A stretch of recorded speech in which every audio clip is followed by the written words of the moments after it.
Hey guys, tonight we begin with something a little older, a little moodier, and honestly, a little pettier. So settle in, dim the lights, let your blankets do that slow, gravitational slide that makes you feel like you're becoming one with the furniture, and just breathe. Let your brain uncrinkle for a minute. Because tonight, we're gliding back into a world where gods acted like overstressed aristocrats with no emotional regulation, where every minor inconvenience was answered with divine-level overreaction, and where a single parental temper tantrum somehow created an entire geological season. We're talking about Demeter, a goddess who absolutely could have processed her feelings in a healthier way, but instead looked at the world and said, "You know what? I'm going to cancel agriculture." So let's float gently into it. Ancient Greece, dusty hills, olive trees, philosophers doing their best to look important.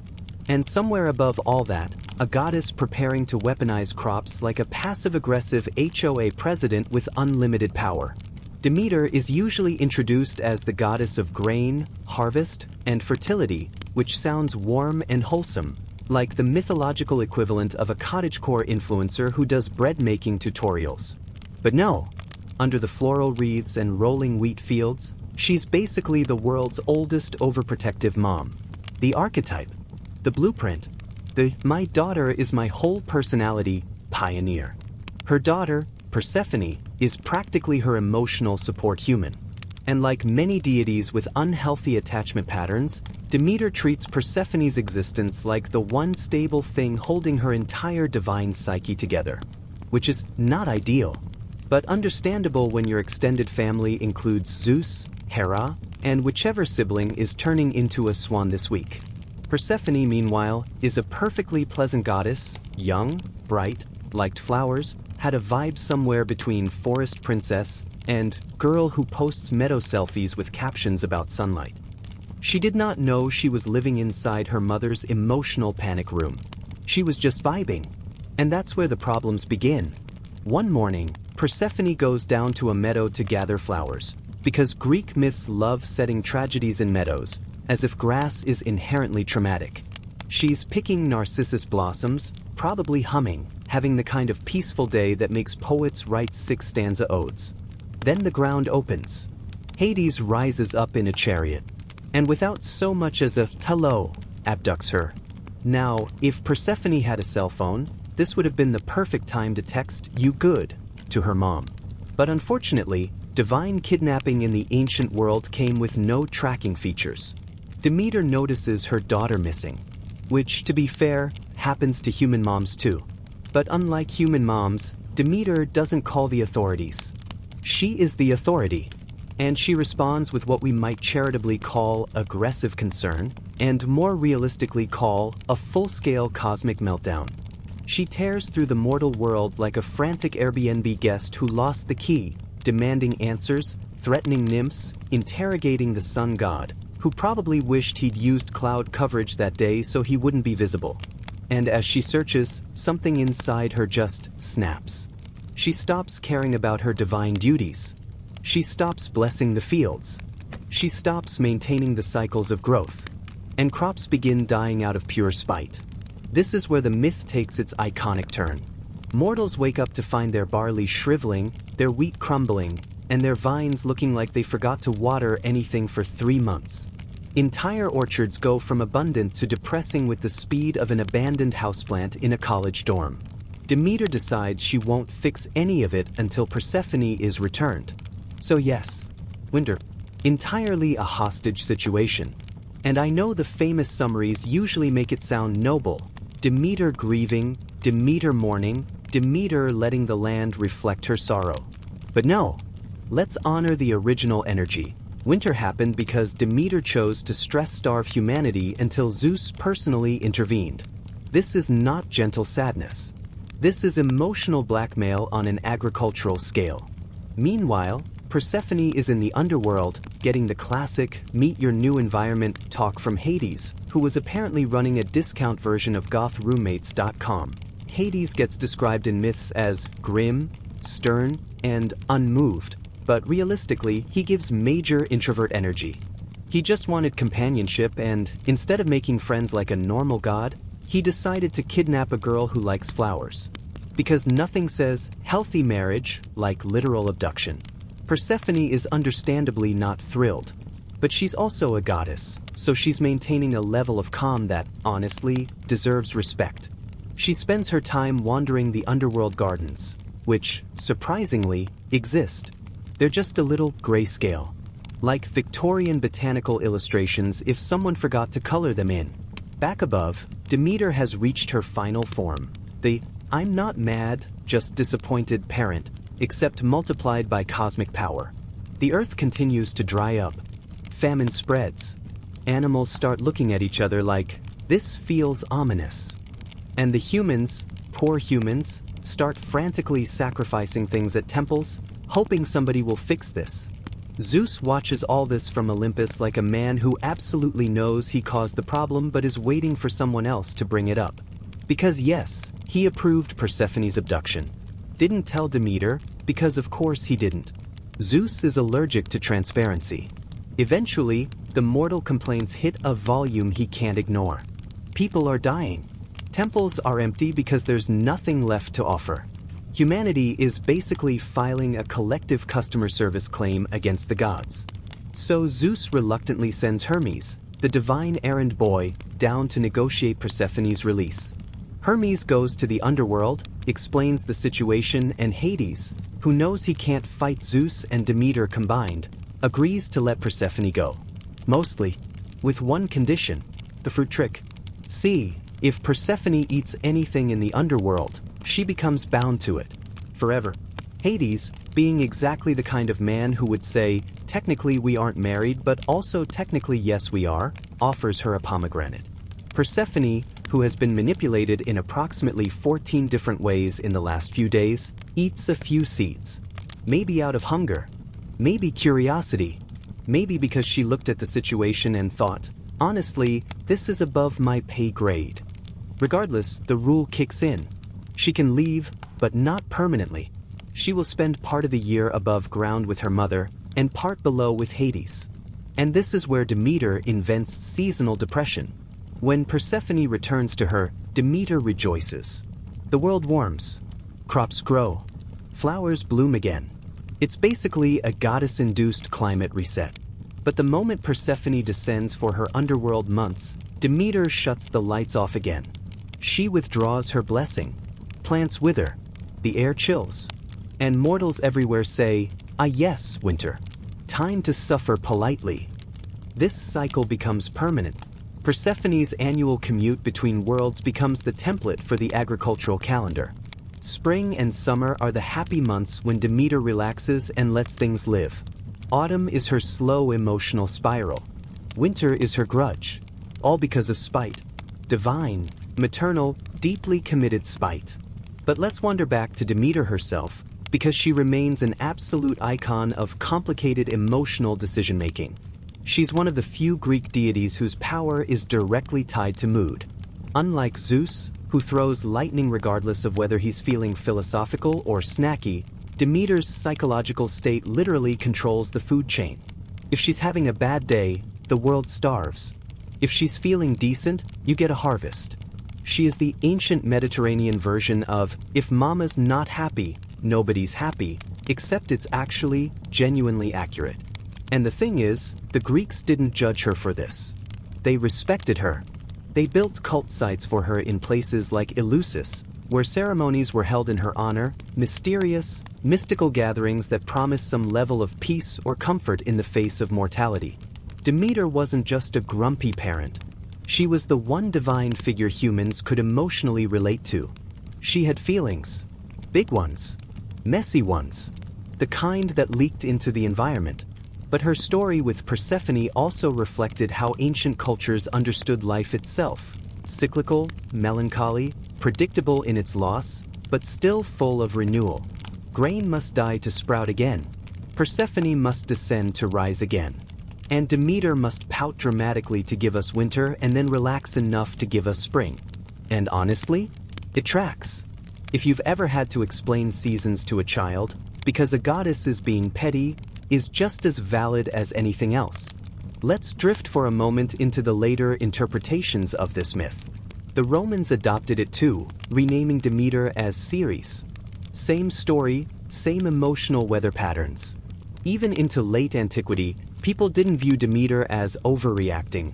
They saw her as embodying the natural human response to loss. The world gets colder, darker, emptier. Then slowly it recovers. And if that seasonal metaphor happens to be powered by a mother refusing to let things go gently, even better. Humans understand stubbornness. They understand clinging.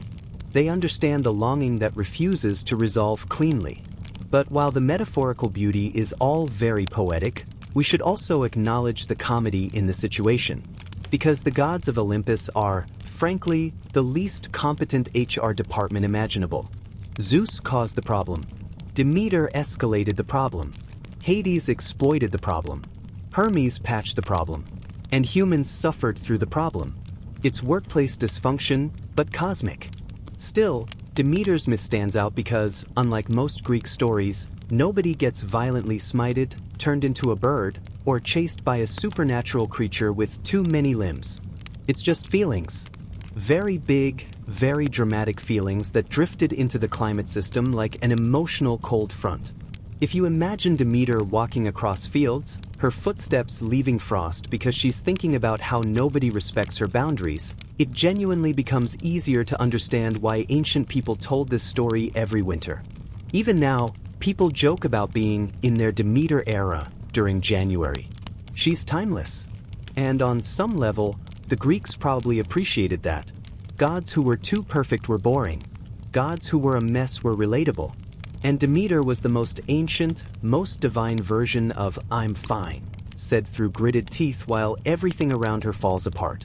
But this story doesn't end here. Demeter's spite was powerful, but her influence didn't stop with weather patterns. Her reputation, her temples, her mythology, everything expanded as the centuries went on. Her myths grew alongside new interpretations, new rituals, new cultural anxieties. She didn't fade like some deities did. She stayed. Chapter 2. How Demeter Invented Winter Out of Pure Spite. Part 2. Demeter's influence over agriculture wasn't just symbolic. In the ancient mind, grain wasn't a crop, it was a personality. It had moods, rhythms, and yearly dramas.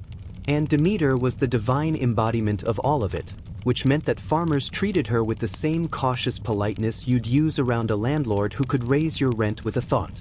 The Greeks believed she wasn't simply in charge of harvests. She was the harvest, the soil, the hidden promise inside every seed. When you sowed barley, you were in a quiet partnership with her. When you reaped wheat, you were borrowing from her generosity. It's a very intimate kind of theology, but also a risky one, because tying your food supply to a goddess who could throw a seasonal tantrum was, let's say, ambitious. Still, the worship worked on a kind of unspoken understanding. People offered sacrifices. They prayed. They built temples in places where grain grew well, because that meant Demeter liked the vibe.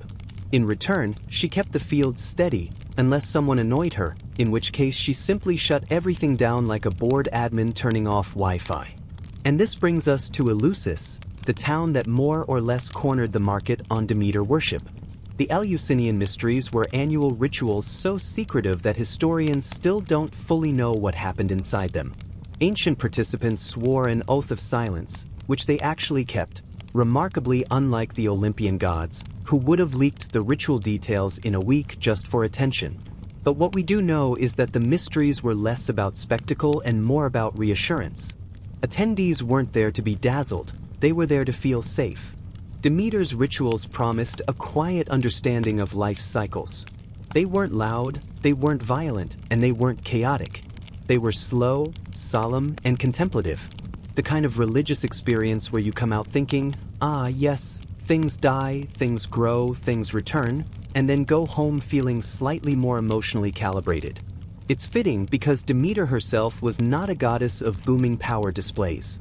She didn't need thunder, or oceans, or shape-shifting seduction schemes to make her point.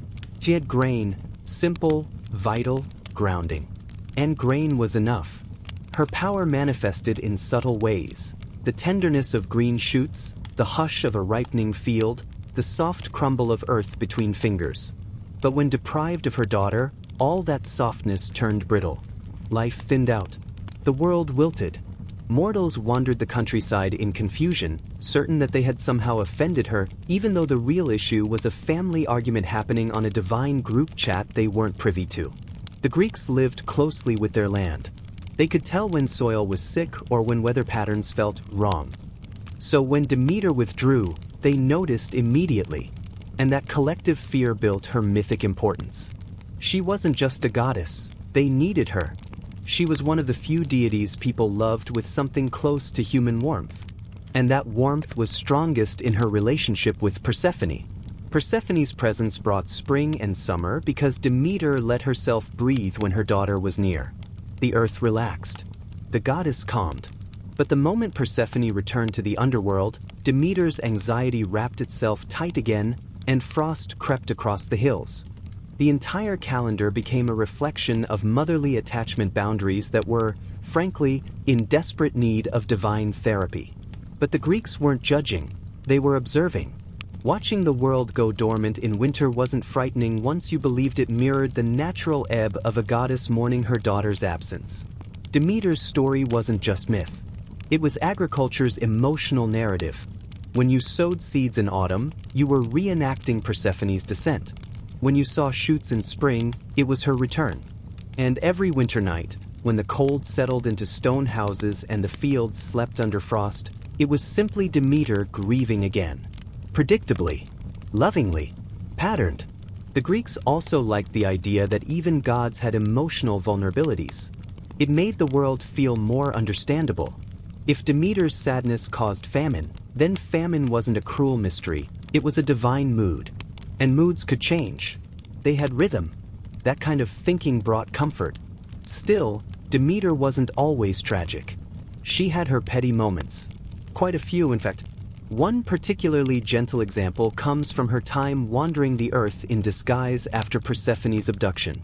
She took on the form of a mortal woman, an elderly nurse, humble and harmless. She arrived in Eleusis, exhausted and bitter, and the local princesses found her by a well. They brought her to their mother, Metanera, who offered hospitality. Demeter accepted, but she also decided, spontaneously, to turn Metanera's infant son, Demephon, immortal. She planned to do this by an ancient method that absolutely no parent would have approved of, placing the baby in fire at night to burn away his mortality. Demeter meant well. She genuinely did. In her mind, this was a gift. But from an outside perspective, she was absolutely the kind of house guest you don't leave alone with the baby. When Metanera discovered her child in the fire, hot, glowing, but apparently fine, she panicked. She screamed. Demeter, annoyed that her perfectly reasonable immortality ritual was interrupted, revealed her divine form and explained that she could have completed the process if everyone had just calmed down. The whole town responded with the kind of terrified reverence you give someone who has clearly had an extremely stressful month and is not accepting notes. Moments like this were common with Demeter. Not violent, not malicious, just emotionally intense. She punished those who disrespected her rituals, but rarely with the melodramatic cruelty seen in other gods. Instead, her retributions were agricultural. Someone mocks her? Their crops fail. Someone steals from her sacred groves? Their village's harvest mysteriously collapses. The punishments always fit the theme. And honestly, that level of brand consistency is admirable. Yet her myth isn't only about the emotional tug-of-war between mother and daughter. It's also about how humans perceived control. Demeter was a reflection of how precarious life felt in ancient communities. One drought, one frost, one spoiled harvest, any of it could erase a year's labor. So believing that a goddess governed those forces gave the uncertainty a face, a name, a personality, even if that personality sometimes refused to work until her feelings were acknowledged. And the Eleusinian mysteries helped soften that uncertainty. Participants prepared for the rituals for months, purifying themselves, fasting, washing in the sea. The ceremonies dramatized the cycle of loss and return. There were symbolic reenactments of Persephone's descent, torches carried through darkness, quiet chants, and secret teachings that supposedly revealed the hope beyond death. Think of it as ancient group therapy with better lighting. The rituals didn't promise immortality, but they promised peace. Peace with the idea that life moves in cycles, that nothing is final, that darkness has a shape and reason. Many Greeks believed the mysteries freed them from the fear of death. Not through dramatic spectacle, but through calm, thoughtful metaphor. Demeter, for her part, was the spiritual anchor of these rites. She wasn't fierce or unpredictable inside the mysteries. She was steady, calm, and nurturing, her spiteful winter persona tucked away in favor of her wiser, older, grain-bearing self. But outside the rites, she still had her moments of impressive emotional commitment. One of her more curious myths involves a man named Celeus, who accidentally hosted her during her mortal disguise. He built her a temple at Eleusis after she revealed her identity. In gratitude, she taught him agricultural secrets, how to till, how to sow, how to harvest efficiently. It was the divine origin story of farming knowledge. But Celeus had a son, Triptolemus, who became Demeter's favorite student. She gave him a chariot drawn by dragons, yes, dragons, and sent him out into the world to teach agriculture to humanity. It was a sweet arrangement, except that in some versions of the myth, someone tried to kill Triptolemus, and Demeter responded with the measured fairness of someone who has had enough of everyone's nonsense. Depending on the storyteller, she either turned the would-be murderer into a snake, or cursed them, or just permanently removed them from the mortal job market. Calmly, firmly, with the energy of a goddess who is absolutely done with disruptions. Triptolemus's mission symbolized Demeter's role as a civilizing force. Not glamorous, not dramatic, just steady, essential, and rooted in the very real anxieties of growing food. Demeter's myths reflect a goddess who cared deeply but reacted poorly, an ancient embodiment of "I'm doing my best," but also, "Please don't talk to me right now." And the Greeks didn't just forgive that. They embraced it. They knew life didn't make sense without its contradictions. A goddess who could nurture and neglect, bless and starve, soothe and threaten, all depending on her emotional landscape, felt profoundly true to the world they lived in. She wasn't just a deity. She was a mirror. And her relationship with Persephone was the emotional core of that mirror, reflecting every parent's fear of losing a child, every child's inevitable independence, and every human's attempt to make sense of change. But the myth has another layer: how the Greeks understood compromise. Zeus's decision to split Persephone's time between worlds wasn't heroic. It wasn't wise. It was bureaucratic. A classic Olympian solution, not fixing anything, just making everyone equally frustrated. But the seasonal compromise worked. It created balance, not smooth or perfect, but functional. And the Greeks saw themselves in this too. Life is never ideal. It's negotiated, season by season. And Demeter's place within that negotiation didn't weaken her. It defined her. Winter wasn't a punishment, it was a cycle, a reminder, a divine pause. The earth resting the way Demeter did, waiting for her daughter's return. There's one more angle we should drift into: how later poets softened Demeter's image. They emphasized her sorrow, her devotion, her endurance. They framed her not as a goddess of spite but as one of grief, less vengeful, more wounded. They turned her into a mother whose love shaped the world, not one whose emotional storms froze it. But if you read the older myths carefully, the spite is still there. Gentle, quiet, but firm. The world goes cold because Demeter says so. It warms because she allows it. Her grief may soften the edges, but the core remains. She controls the seasons because she refuses to release the emotional truth that formed them. And that makes her one of the most complex figures in Greek mythology, neither saint nor villain, neither passive nor explosive. Just deeply, recognizably human in her divinity. Chapter 3. How Demeter Invented Winter Out of Pure Spite, Part 3. Persephone's perspective often gets flattened into the world's most famous custody arrangement, but her story has its own tone, quieter, more introspective, and far less dramatic than most retellings make it. She isn't a screaming captive or a rebellious queen. She's something in between, a goddess learning how to inhabit two incompatible worlds without letting either swallow her whole. When Persephone was first taken to the Underworld, she didn't collapse or rage. Greek poets never describe her clawing at walls or threatening vengeance. Instead, they show her walking through the shadowy halls with a kind of solemn curiosity. Not thrilled, obviously, but not destroyed either.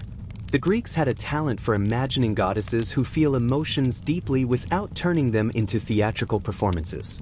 In the Underworld, Persephone explores the gardens, which are nothing like the meadows she loved above. These gardens are made of ghostly plants, pale, delicate, oddly still. Flowers that mimic life without the fullness of sunlight. Trees that look like sketches before the final coloring. It's a space designed for quiet reflection, not joy. And Persephone adapts to it. She doesn't embrace it, but she doesn't reject it either. She becomes part of the landscape, moving through it like a figure who belongs in both shadow and bloom. That adaptability is the foundation of her role, not just a daughter who returns to spring, but a queen who understands the stillness of winter. Hades, awkward as ever, tries to make her comfortable. He offers her a throne, carved from obsidian and decorated with precious metals pulled from deep underground. Wealthy, impressive, but also deeply impractical. It's heavy, sharp-edged, uncomfortable for actual sitting. A perfect metaphor for his personality, well-meaning but fundamentally unacquainted with comfort. He gives her servants, silent shades who obey without question. Gifts, jewels and metals shaped by underworld craftsmen.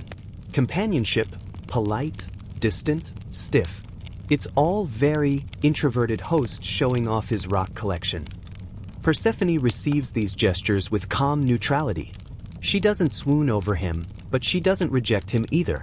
She's polite, reserved, slowly gaining a posture that later poets would call queenly, not loud, not imposing, but edged with authority born from endurance. Meanwhile, above ground, Demeter's grief wraps the world in cold. Persephone feels that cold even from the underworld.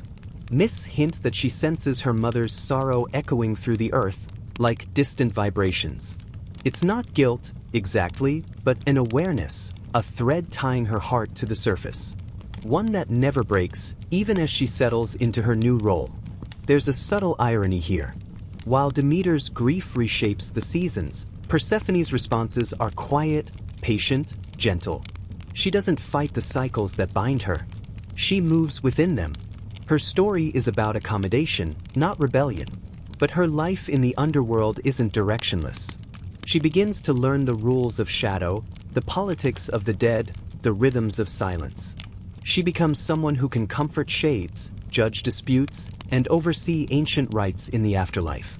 She becomes the soft voice of the underworld, Hades' opposite in almost every way. And then there's the pomegranate. The seed-eating scene is often dramatized as a trap. But in many early versions, Persephone eats the seeds voluntarily. She tastes them because she wants to, because they're beautiful, red, and gleaming like drops of crystallized sunset. Because the underworld offers almost nothing that visually resembles life, and the fruit is a strange exception. In some interpretations, she eats the seeds knowingly, accepting the duality of her fate. In others, she eats them in passing, not thinking about consequences. Either way, it binds her, and yet it also empowers her. For by eating the seeds, she becomes not just a captive but a participant in her own myth. When Hermes arrives to bring her home, Persephone follows him without protest. But she doesn't leave as the girl who was taken. She leaves as someone who has seen the other side of existence and carries that knowledge in her calm posture. Demeter is overjoyed, but also shaken. Persephone's return is a balm and a shock. She embraces her daughter with such intensity that poets describe the earth bursting into bloom simply from the emotional reunion. But beneath the joy, Demeter senses something different. A change in Persephone's aura, a depth in her eyes. Parents sometimes speak of children growing up overnight. For Demeter, this is literal. Persephone left as a flower-picking maiden. She returned as someone who had walked through darkness and learned to breathe there. Demeter struggles with that transformation even as she celebrates it. The reunion warms the world. Snow melts. Shoots rise. Farmers step outside and immediately begin overthinking whether the goddess is still upset. But for a brief stretch, everything feels stable. until the compromise is announced. Zeus's decree that Persephone will spend part of the year below lands like a dull knife. Not sharp, not deadly, just painfully inevitable. Persephone accepts it. Hades accepts it. Zeus shrugs it off. But Demeter resists it with a fierceness rooted in fear, not fury. Yet resisting Zeus is a full-time job with terrible benefits, so she eventually yields. This is when Persephone's dual existence becomes permanent. Above ground, she brings warmth, growth, and renewal. Below ground, she becomes the quiet queen who governs the stillness of death. She's not a victim moving back and forth. She's a bridge, a living reminder that existence has layers, seasons, and moods. The Greeks loved this idea. They believed that Persephone's annual descent infused winter with purpose. Without her, winter would be meaningless suffering. With her, winter becomes a necessary rest, an interval, not a punishment. Persephone embodies that interval. Her time with Hades isn't framed as torment. It's framed as solemn responsibility. She returns to the underworld because she's connected to it, because part of her belongs there, because her story isn't about escape, but about equilibrium. Her presence in the underworld transforms it. Before her, the realm of the dead was monochrome. After her, poets begin describing it with more complexity. Not vibrant, but structured. Not chaotic, but contemplative. A kingdom shaped by her quiet influence. She brings gentle order where Hades brings stern justice. She brings empathy where he brings inevitability. They form a balance that mirrors the seasons above, a blend of warmth and cold, light and shadow.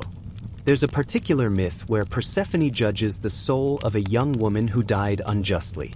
Instead of sending her to a harsh fate, Persephone grants her a place in the underworld's gentler regions, something Hades rarely does. It's small, understated, and entirely in character. Persephone's power isn't dramatic. It's compassionate. Her dual identity also begins to reflect in cult worship. While Demeter received offerings for harvest, Persephone received offerings for passage, transitions, and thresholds. People prayed to her during childbirth, during funerals, during moments when life felt as if it were shifting subtly from one state to another. She was the goddess of becoming. Her story intersects beautifully with the agricultural metaphor. Seeds must go underground to sprout. Life must rest before it renews. Persephone isn't just the maiden stolen away. She's the seed that descends to grow stronger. The descent isn't a tragedy, it's a phase. And Demeter, even if she clings to grief, understands this too. Her emotions form the seasons, but her daughter forms the meaning of those seasons. Still, the relationship between Demeter and Persephone is marked by tension. Not anger, not resentment, just the quiet strain of two beings who love each other deeply but live in different worlds. Their interactions after the reunion are often tender but tinged with inevitability. When Persephone prepares to return to the underworld each year, Demeter doesn't rage. Instead, she becomes subdued. So, like a mother who has made peace with something but still wishes she didn't have to. And Persephone isn't depicted as reluctant. She doesn't dread the underworld. She simply moves between her roles the way seasons shift, smoothly, inevitably, softly. That softness is what made her so beloved. Greek culture didn't elevate Persephone for strength, or cunning, or beauty. They elevated her for quiet resilience. She wasn't a warrior. She wasn't a seductress. She wasn't a strategist. She embodied endurance, patience, and transformation. Her myth also informed a wide range of rituals, especially those dealing with transitions. Brides invoked her when leaving their family homes. Farmers invoked her when planting seed grain. Mourning families invoked her when burying their dead. She became the goddess of all passages, literal and emotional. And her dual residency created the perfect mythological map of human experience. Life above, mystery below, and movement between them. One of the most evocative images of Persephone appears in vase paintings, where she's shown emerging from the earth, holding a torch, her expression serene. She isn't sprinting toward freedom. She isn't fleeing darkness. She's rising, slowly, purposefully, like dawn seeping over the horizon. That's how the Greeks imagined spring, not an explosion, but a long, gentle return. The torch she carries symbolizes illumination, not blazing fire, but warm guidance. She brings light into the underworld, not by force, but simply by existing. And when she rises each year, the earth warms because Demeter feels her approach. Scholars often call it mythic sympathy, a poetic connection between mother and daughter that radiates into the landscape. Persephone's time above ground isn't described with dramatic detail because it doesn't need to be. Her presence is the detail. Fields turn green. Trees bud. Animals wake. There's no need for poets to show her doing anything. Her existence is enough to change the world. But her complexity becomes even clearer in later texts. By the Hellenistic and Roman periods, she's fully recognized as a sovereign figure. Not Hades' passive bride, not Demeter's sheltered child, but a goddess with her own throne and her own authority in the underworld's legal system. Some myths even portray the dead calling on her more often than Hades. They feared his judgment but hoped for her compassion. And that compassion is central. While Demeter's grief influences the seasons, Persephone's empathy influences the afterlife. She becomes a mediator between life and death, embodying the idea that endings and beginnings are always interconnected. Her dual life also served as a metaphor for personal growth. Ancient philosophers would reference Persephone when discussing the soul's journey, how one must descend into introspection before rising into understanding. The myth became a philosophical template long before psychology existed. But no matter how intellectualized the story became, the emotional core remained rooted in the bond between mother and daughter. A bond that was loving, imperfect, and fundamentally seasonal. Chapter 4. Hades attempts romance and other Olympian misjudgments. Hades was not known for his social skills. He had many talents: brooding, accounting, managing an entire supernatural ecosystem of ghosts and shades with the consistent energy of a mid-level bureaucrat who just wants to go home at 5. But romance? That was not his domain. And yet, here he was, strolling through the world above like a shy goth who had accidentally wandered into a floral boutique. The gods had warned him, gently, that stealing a girl was not what mortals would classify as a healthy meet-cute. But Hades, in classic divine fashion, decided that subtlety was optional. He did not so much court Persephone as snatch her through a supernatural sinkhole, which, even by ancient Greek standards, was a bit forward. Persephone had been busy. She was doing her normal springtime activities, picking flowers, talking to nymphs, probably rolling her eyes about Zeus being Zeus again. Then the earth opened up, and out rolled Hades in his chariot, with all the flair of someone who had practiced this move in the mirror and believed he nailed it. He probably imagined himself looking mysterious and alluring, the kind of man who appears in fanfiction with elegant dark robes and tragic eyes. Instead, he looked like a stressed cave bat wrapped in expensive fabric. Persephone did not exactly swoon. But down she went anyway, because gravity and divine abductions are hard to argue with. Hades guided his chariot back toward the underworld, feeling, dare we say it, optimistic. He had a queen now. Or at least, a girl who looked like she wanted to bite him. But that was fine. He could work with that. He had centuries, millennia, an eternity of awkward dinners and stilted conversations ahead. Meanwhile, the earth above continued to shine and bloom for a few hours. Then Demeter noticed that things were a little too quiet. It was a mother's instinct, the kind that does not require divine omniscience. The wind had shifted. The air felt wrong. One of her flowers had not turned toward the sun properly, and she felt that in her bones like a crack in the world. She called to Persephone. No answer. She waited. Still nothing. The first stage was confusion, then anxiety, and then the emotional equivalent of a slow-moving tsunami of maternal fury. Demeter did not rage immediately. She simmered, which was far worse. Calm Demeter was a problem. She was the type who did not shout. She simply decided the world would stop thriving until her daughter was returned. Her initial investigations were surprisingly orderly. She questioned nymphs. She inspected meadows. She interrogated wandering shepherds who had no helpful information but told her everything anyway because her presence radiated that cold, polite threat that only a goddess experiencing distress can achieve. When she finally realized no one on Earth had the faintest idea where Persephone was, she ascended to Olympus. Demeter did not like going there. It was noisy, full of egos, and dangerously close to Zeus making announcements. But she needed answers. Zeus, in classic fashion, was evasive. He stared into the middle distance. He mumbled. He tried to claim that lots of young women wandered off for hours at a time, and maybe Persephone just needed space. Demeter stared at him until the air temperature dropped several degrees. Zeus eventually attempted a half-hearted denial. He even tried to soften it with an affectionate sister and a shrug that suggested none of this was his problem. But Zeus was not built for prolonged honesty. His face twitched.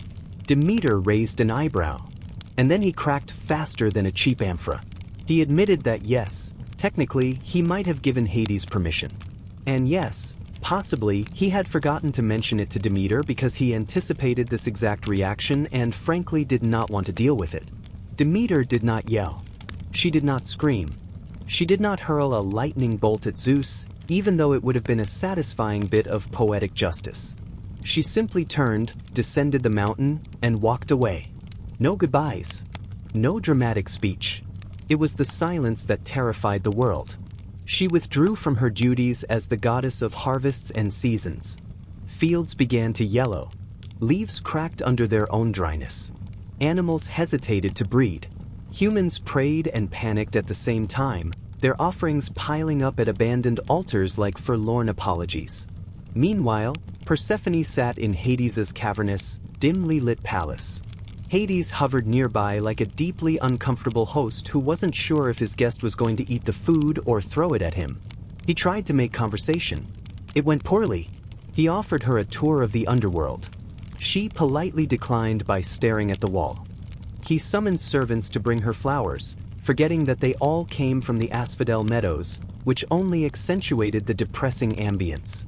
He even tried arranging some dramatic underworld lighting, but shadows are still shadows, no matter how strategically placed. Persephone, to her credit, remained composed. She had been raised on Olympus, after all. Being abducted by her uncle was not even in the top 10 worst things she had witnessed in that household. But she was not happy, and the underworld's ambience was beginning to seep into her mood like damp into an old tapestry. Down in the mortal world, famine took hold. Farmers stood in fields that looked like ancient ruins. Mothers lit candles at shrines made of dried grass. Children asked why the world was turning fragile, and no one had answers. Even Zeus noticed this was bad for public relations. Mortals were complaining. Priests were complaining. Temples were being visited by far too many desperate people. The whole situation was disturbing his naps. And so he sent gods to talk to Demeter. First Hermes, who tried to lighten the mood with jokes. Demeter stared at him until he excused himself. Then Apollo tried music. Demeter did not blink. Finally, Zeus realized nothing short of divine negotiation would calm her. And he needed her back at work. Olympus was not designed to deal with climate-related disasters. They had barely mastered emotional disasters, and most of those were caused by Zeus himself. So he sent Hermes to the underworld with a decree: Persephone must be returned. Hermes arrived cheerfully, as if he hadn't just walked into a palace where every shadow was a potential tragic backstory. Hades greeted him with the emotional equivalent of a sigh. He knew what this was about. He had known it since the sky first dimmed above his realm. He did not argue. He rarely did. He was the quiet one of the siblings. He only said that Persephone was welcome to go if she wanted, which of course she did. Very politely, with a nod that said everything. Before leaving, she was offered a meal. Simple hospitality.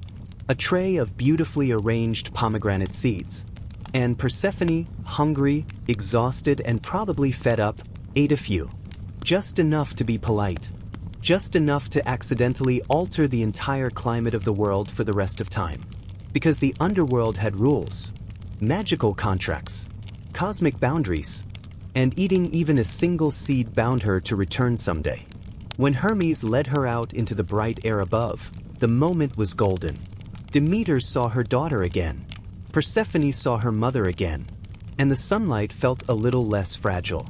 But that was only part of the story. The seasons had yet to be invented. Demeter did not return to her duties immediately. She demanded full custody, preferably with no visitation rights for Hades. Zeus, however, had to consider cosmic balance, political fairness, and the fact that Hades had been surprisingly cooperative. So he proposed the compromise that would eventually define human calendars forever. Persephone would spend part of the year above with her mother, and part below with Hades. A shared custody arrangement with weather consequences. This proposal, unsurprisingly, did not thrill anyone involved. But it was the only solution that did not end in the world collapsing into a lifeless wasteland. Persephone agreed, but reluctantly. She did not love the underworld yet. But she also felt something shifting inside her. A sense of responsibility. A curiosity about the dark, quiet corners of that realm. And an understanding that perhaps her story would eventually grow roots in both worlds. Demeter agreed only because the alternative was catastrophic famine. Though she did so with the deep, resigned sigh of a mother forced into a compromise she would complain about for centuries. Hades agreed because he genuinely wanted Persephone in his life. Even if only part-time. Even if she still seemed to prefer sunlit meadows to cavernous halls. And so, without ceremony, winter was born. It was not designed. It was not crafted. It was simply the emotional fallout of a divine custody arrangement. When Persephone descended back into the underworld each year, Demeter's sorrow spread across the earth. Crops stopped growing. Flowers hid. Trees shed everything they had. The world paused, waiting. And when Persephone rose again, escorted by Hermes or traveling alone, Demeter's joy unfurled in every field and valley. Buds appeared. Grass softened. Winter melted into spring like a long sigh of relief. Humans learned to adapt. They planted. They harvested. They stored grain. They told stories around fires about why the world slept during part of the year.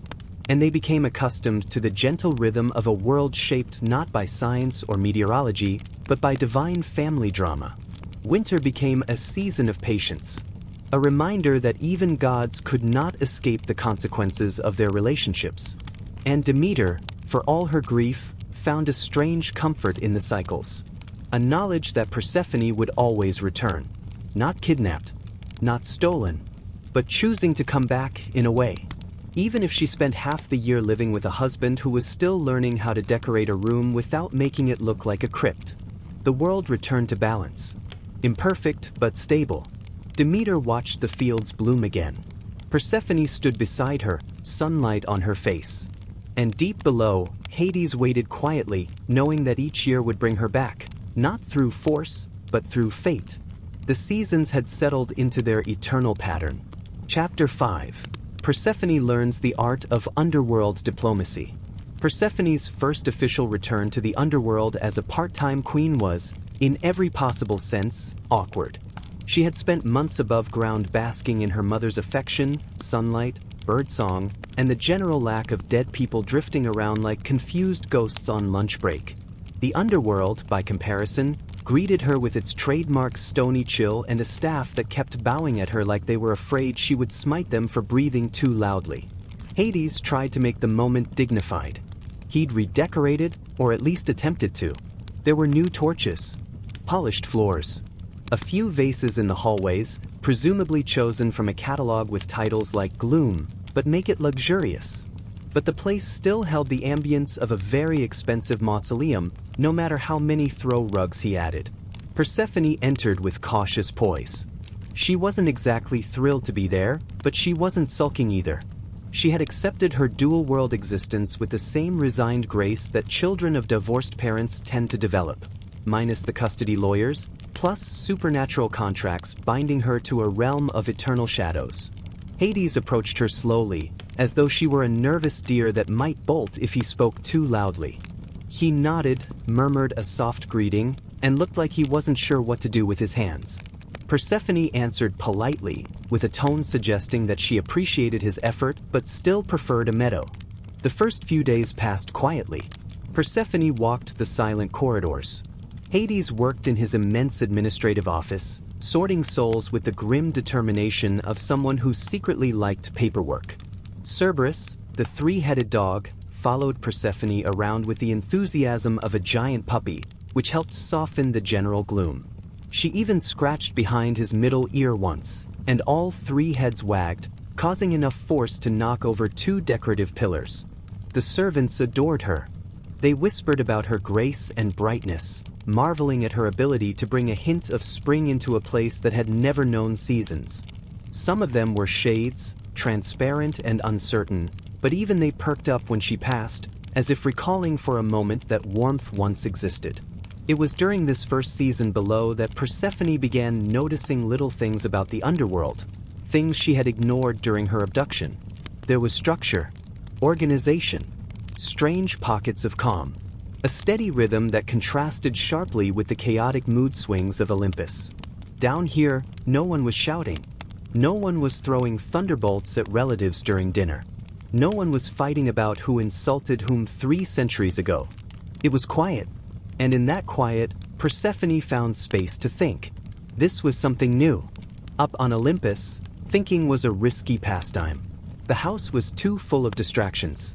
Gods arguing, gods flirting, gods accidentally starting wars because someone's ego got bruised. But here, in a realm where time moved like a slow tide, her mind could explore without interruption. Hades, for his part, tried not to hover. He gave her space, offered her choices, and seemed genuinely confused whenever she thanked him for simple kindnesses. No goddess had ever thanked him before. Most, in fact, avoided his realm entirely unless absolutely necessary. In a way, Persephone's presence felt like sunlight sneaking into a cave, and Hades wasn't sure what to do with the brightness. One afternoon, she asked him to show her the different regions of the underworld. It startled him. He almost knocked over a stack of scrolls, which for him was the equivalent of a full emotional outburst. But he agreed. He led her through the asphodel meadows first, where souls wandered quietly, not tormented, not blessed, simply existing. Persephone watched them drift like pale leaves caught in a windless field.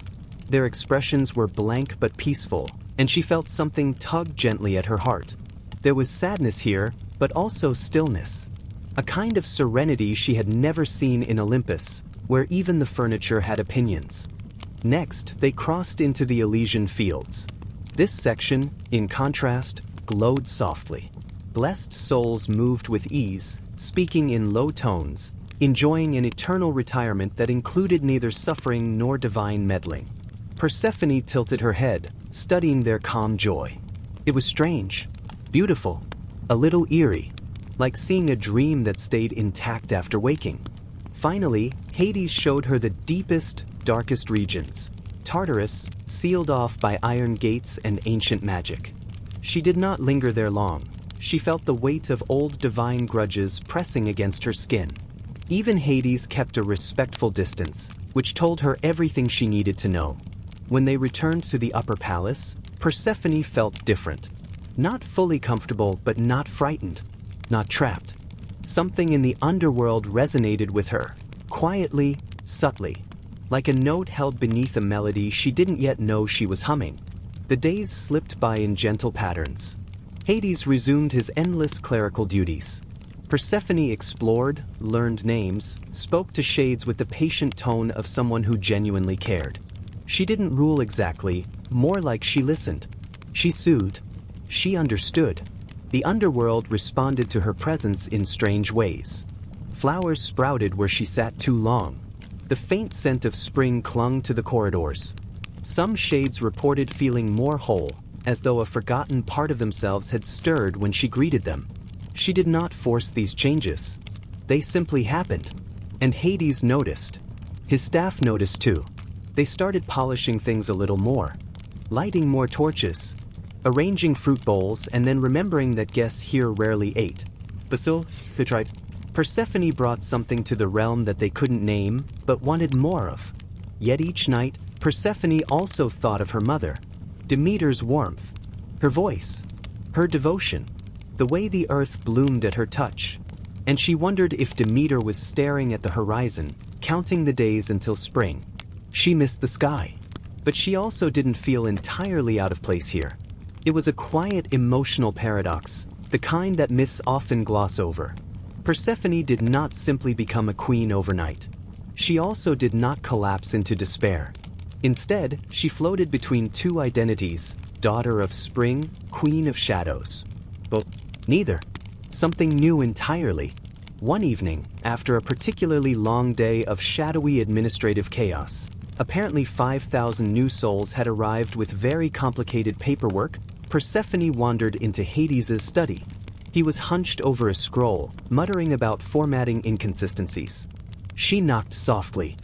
He looked up, surprised again in that small, gentle way he always was when she entered a room. She asked whether the souls ever spoke to him directly. Not in a fearful, Judgment Day way. Just spoke conversationally.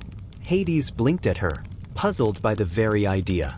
No one spoke to him casually. Gods visited him only when required. Shades followed strict rules. And mortals? They usually screamed. He said no. Not really. Persephone considered that. Then she asked if she could try. Hades shrugged, curious. He called for a shade. A quiet figure drifted forward, an older woman, no one special by mythological standards. Just a soul who had lived, aged, and passed into this dim world. Persephone smiled at her in the gentle, sun-dappled way she'd smiled at nymphs and shepherds and flowers. And the shade reacted as though warmed by an invisible fire. They spoke. Slowly, softly. The shade told her about her life. Her children. Her fields. Her quiet joys. Nothing dramatic. Nothing grand. Just memories of simple days. Persephone listened like these memories were treasures. Hades watched, unmoving, as the shade gradually brightened around the edges, drifting back into the meadows with a sense of peace even rarer than bliss.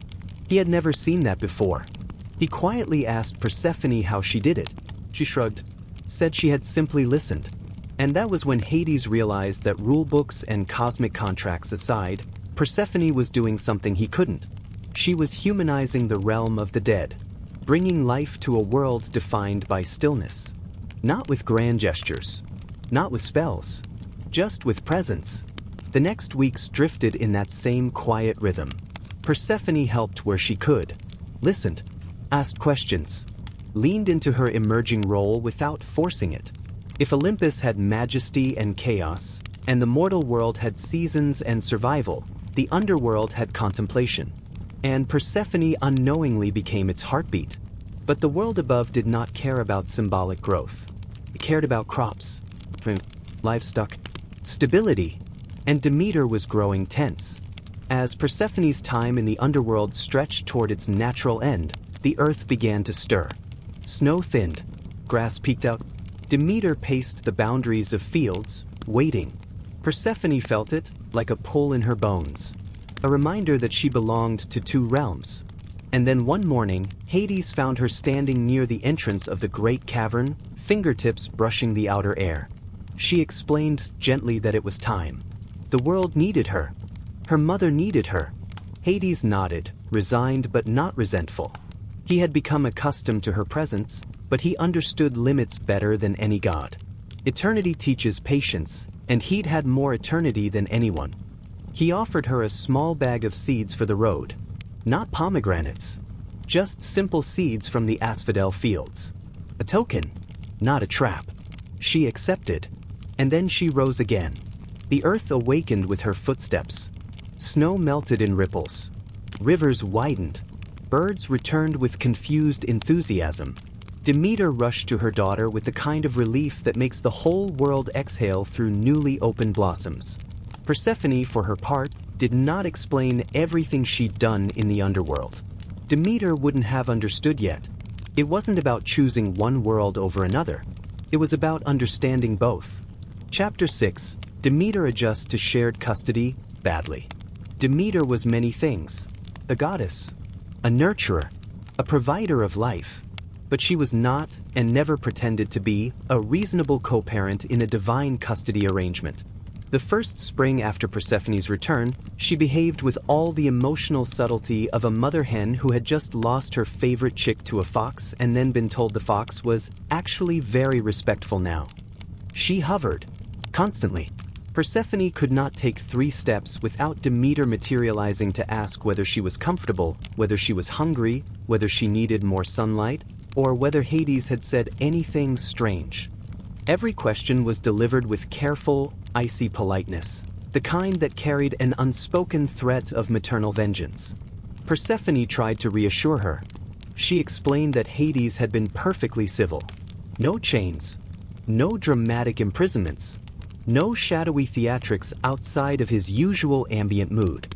Demeter nodded but clearly filed the information under things I will pretend to believe but store for future arguments.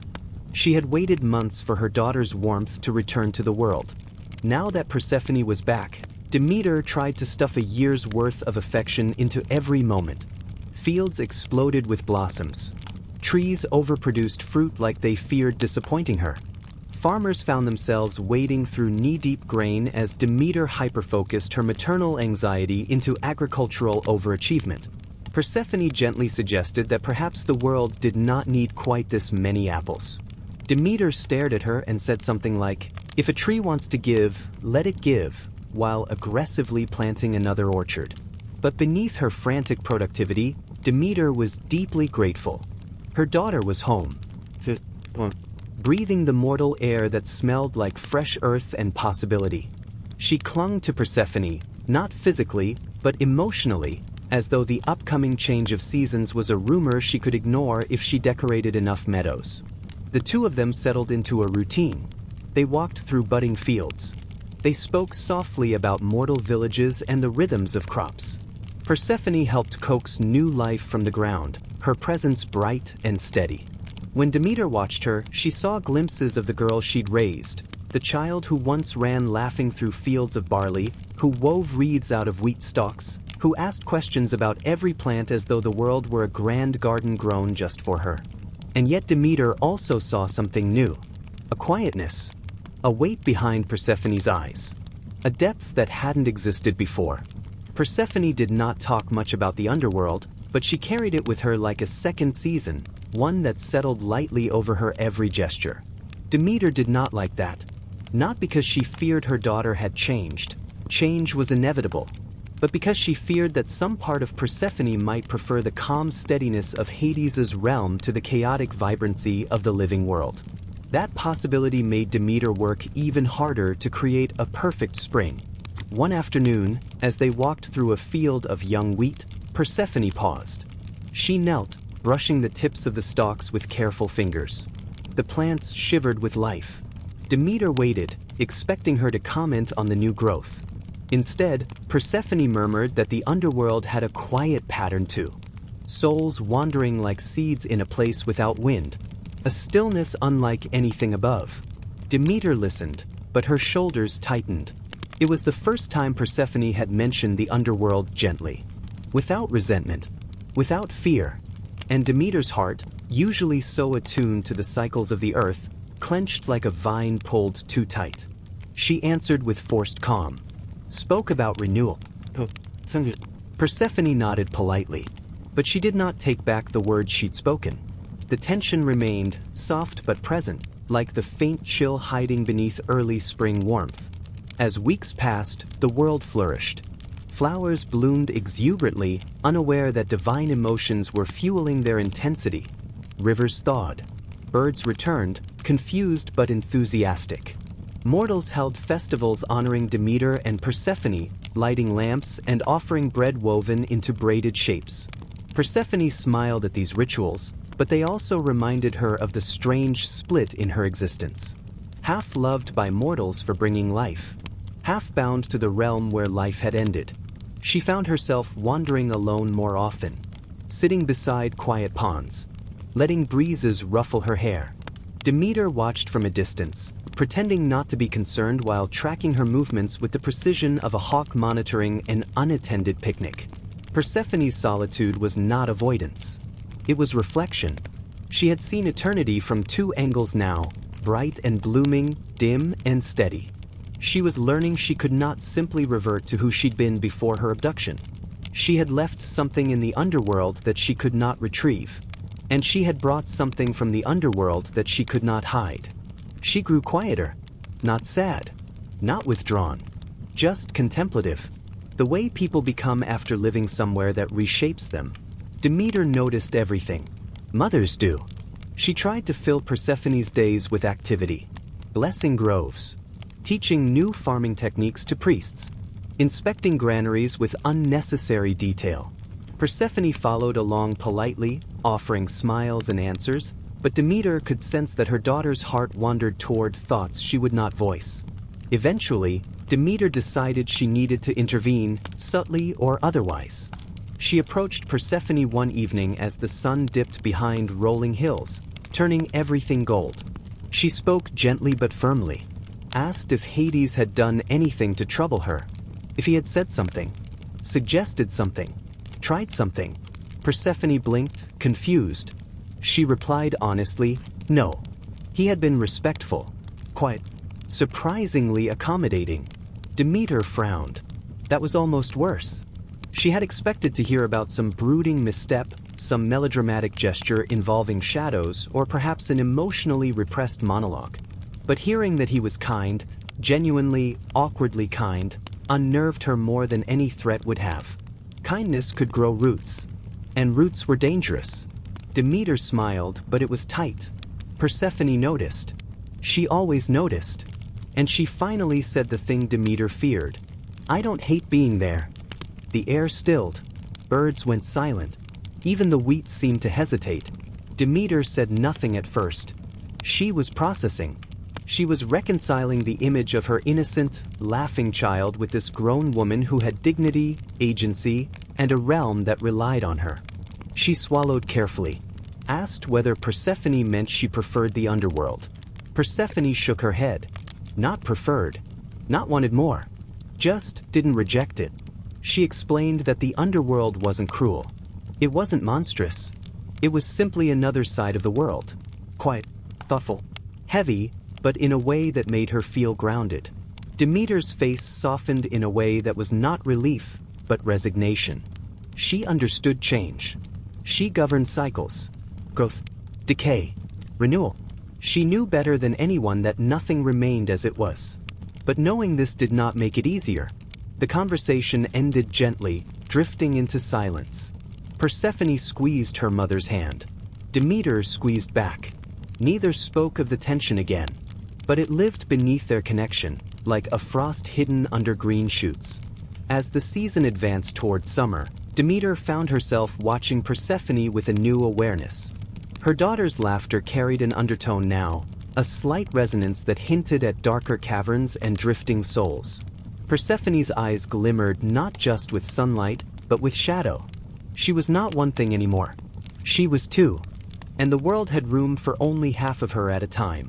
Meanwhile, the gods on Olympus watched the changing seasons with curiosity. Some found winter inconvenient. Others appreciated the aesthetic variety. A few considered the whole thing dramatic, but coming from Olympians, that was rich. Zeus, for once, kept his opinions mostly to himself. He knew better than to involve himself in the emotional fallout he had largely caused. He stayed far from Demeter, far from Persephone, far from anything resembling a conversation about responsibility. Instead, he busied himself with thunder, war politics, and pretending the whole shared custody situation was going smoothly. Persephone, for her part, grew into her duality. She was radiant in spring and early summer, her presence softening even the harshest landscapes. Flowers bloomed faster near her. Trees leaned slightly as though greeting her. She carried the world's warmth lightly, without arrogance. Yet she never fully shook the memory of the underworld's quiet halls. Sometimes she dreamed of drifting shades, of Elysian fields lit by a soft internal glow, of Hades sitting at his great desk, head bent over scrolls, adjusting his robe awkwardly whenever someone entered. Demeter noticed those dreams too. Mothers always do. And then, slowly, as the first leaf hints of yellow appeared at the edges of forests, something shifted in Persephone. Not visibly, not dramatically, But unmistakably, she felt the pull. A soft tug deep in her ribs. A quiet whisper of balance calling her back. The underworld was waiting. Demeter felt it too. A coil of dread winding itself through her. She tried to hold onto the summer warmth, but it slipped from her grasp like grains of sand. Persephone did not speak of the coming change. Demeter did not ask. They simply moved through the days with careful gentleness, savoring moments the way mortals savor the last days of harvest. The air cooled. The evenings lengthened. Leaves fell in slow spirals. Persephone remained serene, but Demeter felt every hour like a loss. This time, though, she did not rage. She did not freeze the world prematurely. She did not storm Olympus demanding exceptions. She understood. Shared custody wasn't fair, but it was inevitable. The world needed balance. Life needed death. Growth needed stillness. Persephone needed both realms. And Demeter, reluctantly, almost painfully, was learning to let her daughter be more than the child she'd raised. She was learning to let her be a queen. Chapter 7. Drifting through the quiet collapse of Demeter's patience. Demeter was not known for bold displays of emotion. She preferred the slow burn. The kind of burn that didn't flare up dramatically but instead simmered like a pot someone forgot on the hearth. And at this point in the story, she had been simmering for so long that even the other gods had started tiptoeing around her, mostly because they weren't sure whether she was going to burst into tears, destroy a city, or turn an entire valley into a wheatless wasteland. And honestly, she wasn't sure either. Persephone, meanwhile, was sitting comfortably in the underworld, adjusting to her new life as if she had simply moved into a slightly gloomy basement apartment with elaborate Gothic decor. It wasn't ideal, and the ambience was, in her words, a little aggressively monochrome, but she had inherited her mother's skill for emotional compartmentalization. And Hades, to his credit, was trying very hard to be the kind of husband who didn't make the situation worse. He wasn't succeeding, of course, but he was trying, which for an Olympian was already above the industry standard. Up on the surface, though, the slow-motion catastrophe continued. Demeter had effectively stopped working. Mortals tried everything to coax her back into her duties. They prayed, baked offerings, burned offerings, chanted, paraded, bargained, sacrificed, pleaded, and at one point staged a week-long marathon of singing contests that only made her more irritated. Someone even carved a giant wooden statue of her, life-sized but somehow even more intimidating, and rolled it into a public square in hopes that sheer craftsmanship would impress her into relenting. It did not. She stared at it once, muttered something like, "I don't need a statue, I need competent divine behavior," and turned away. The grain fields continued to fail. The orchard stayed bare. The vines shriveled like they'd been insulted personally. Bread became a luxury good, and wine turned into something more like sad grape juice. Mortals, who depended on Demeter more than any other god except maybe Zeus on a thunder-happy day, began experiencing the subtle panic that sets in right before a society realizes everything is about to go wrong. Demeter didn't care. Not in a malicious way, just in a profoundly exhausted, grief-soaked way. She simply did not have the emotional bandwidth to worry about the global food supply. She was barely functioning herself. She wandered between towns like a very sad, very powerful immortal storm cloud, occasionally muttering about her daughter's disastrously irresponsible relatives. Even the other gods were beginning to worry. Hermes, who normally thrived on chaos, started showing up at Olympus meetings wearing the strained expression of someone who was deeply tired of being the designated errand boy for divine dysfunction. Apollo suggested writing a calming song about the cycles of loss and return. Artemis recommended that everyone leave Demeter alone for a century or two. Athena proposed a calm dialogue moderated by herself, because, of course, she did. Hera recommended therapy, though she said it with the tone of someone who did not believe in therapy but did believe in pointing out other people's emotional shortcomings. Zeus, however, continued to majestically ignore the consequences of his own actions. Not because he had a plan, he rarely did, but because denial was his strongest leadership skill. He assumed everything would resolve itself. It always had before. Mortals adapt. Gods adapt. Nature adapts. Mostly. Usually. But with Demeter, Zeus had miscalculated, because she was not the kind of goddess who adapted quietly. Meanwhile, Persephone was beginning to settle comfortably into her role as resident underworld princess. She spent time exploring the cavern gardens, which were eerily beautiful in a pale, ghostly way.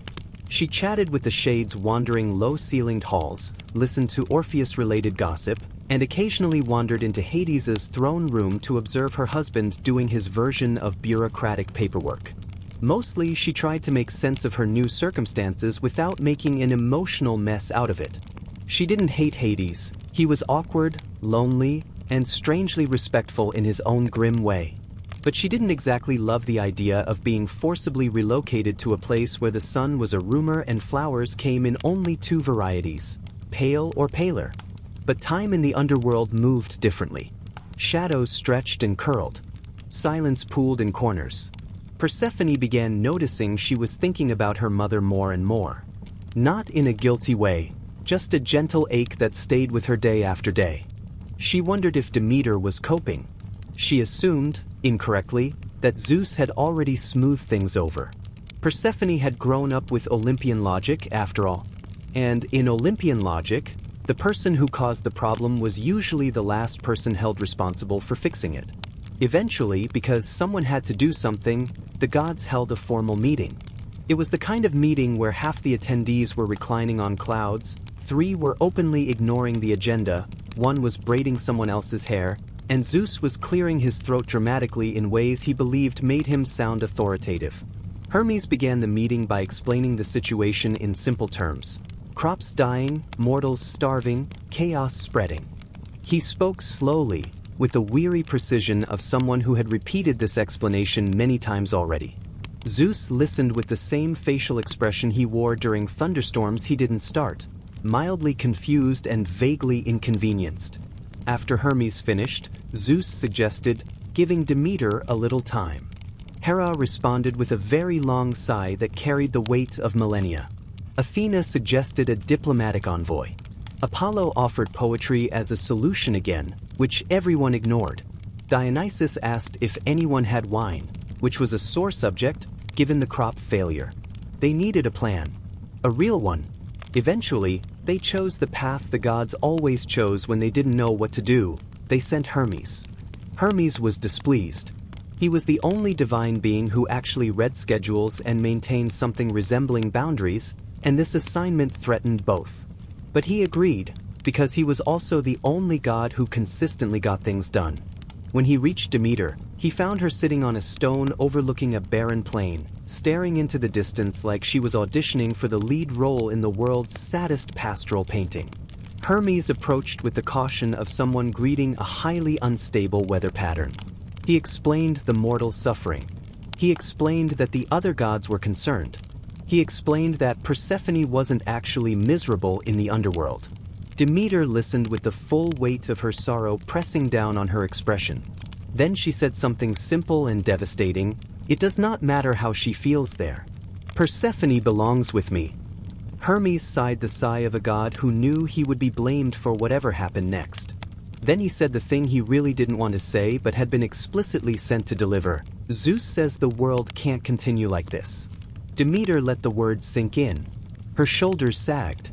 Her eyes dimmed. Her voice was quiet. He should have thought of that earlier. Hermes did not disagree. Back in the underworld, Persephone felt something shift. Not physically. Not magically. Emotionally.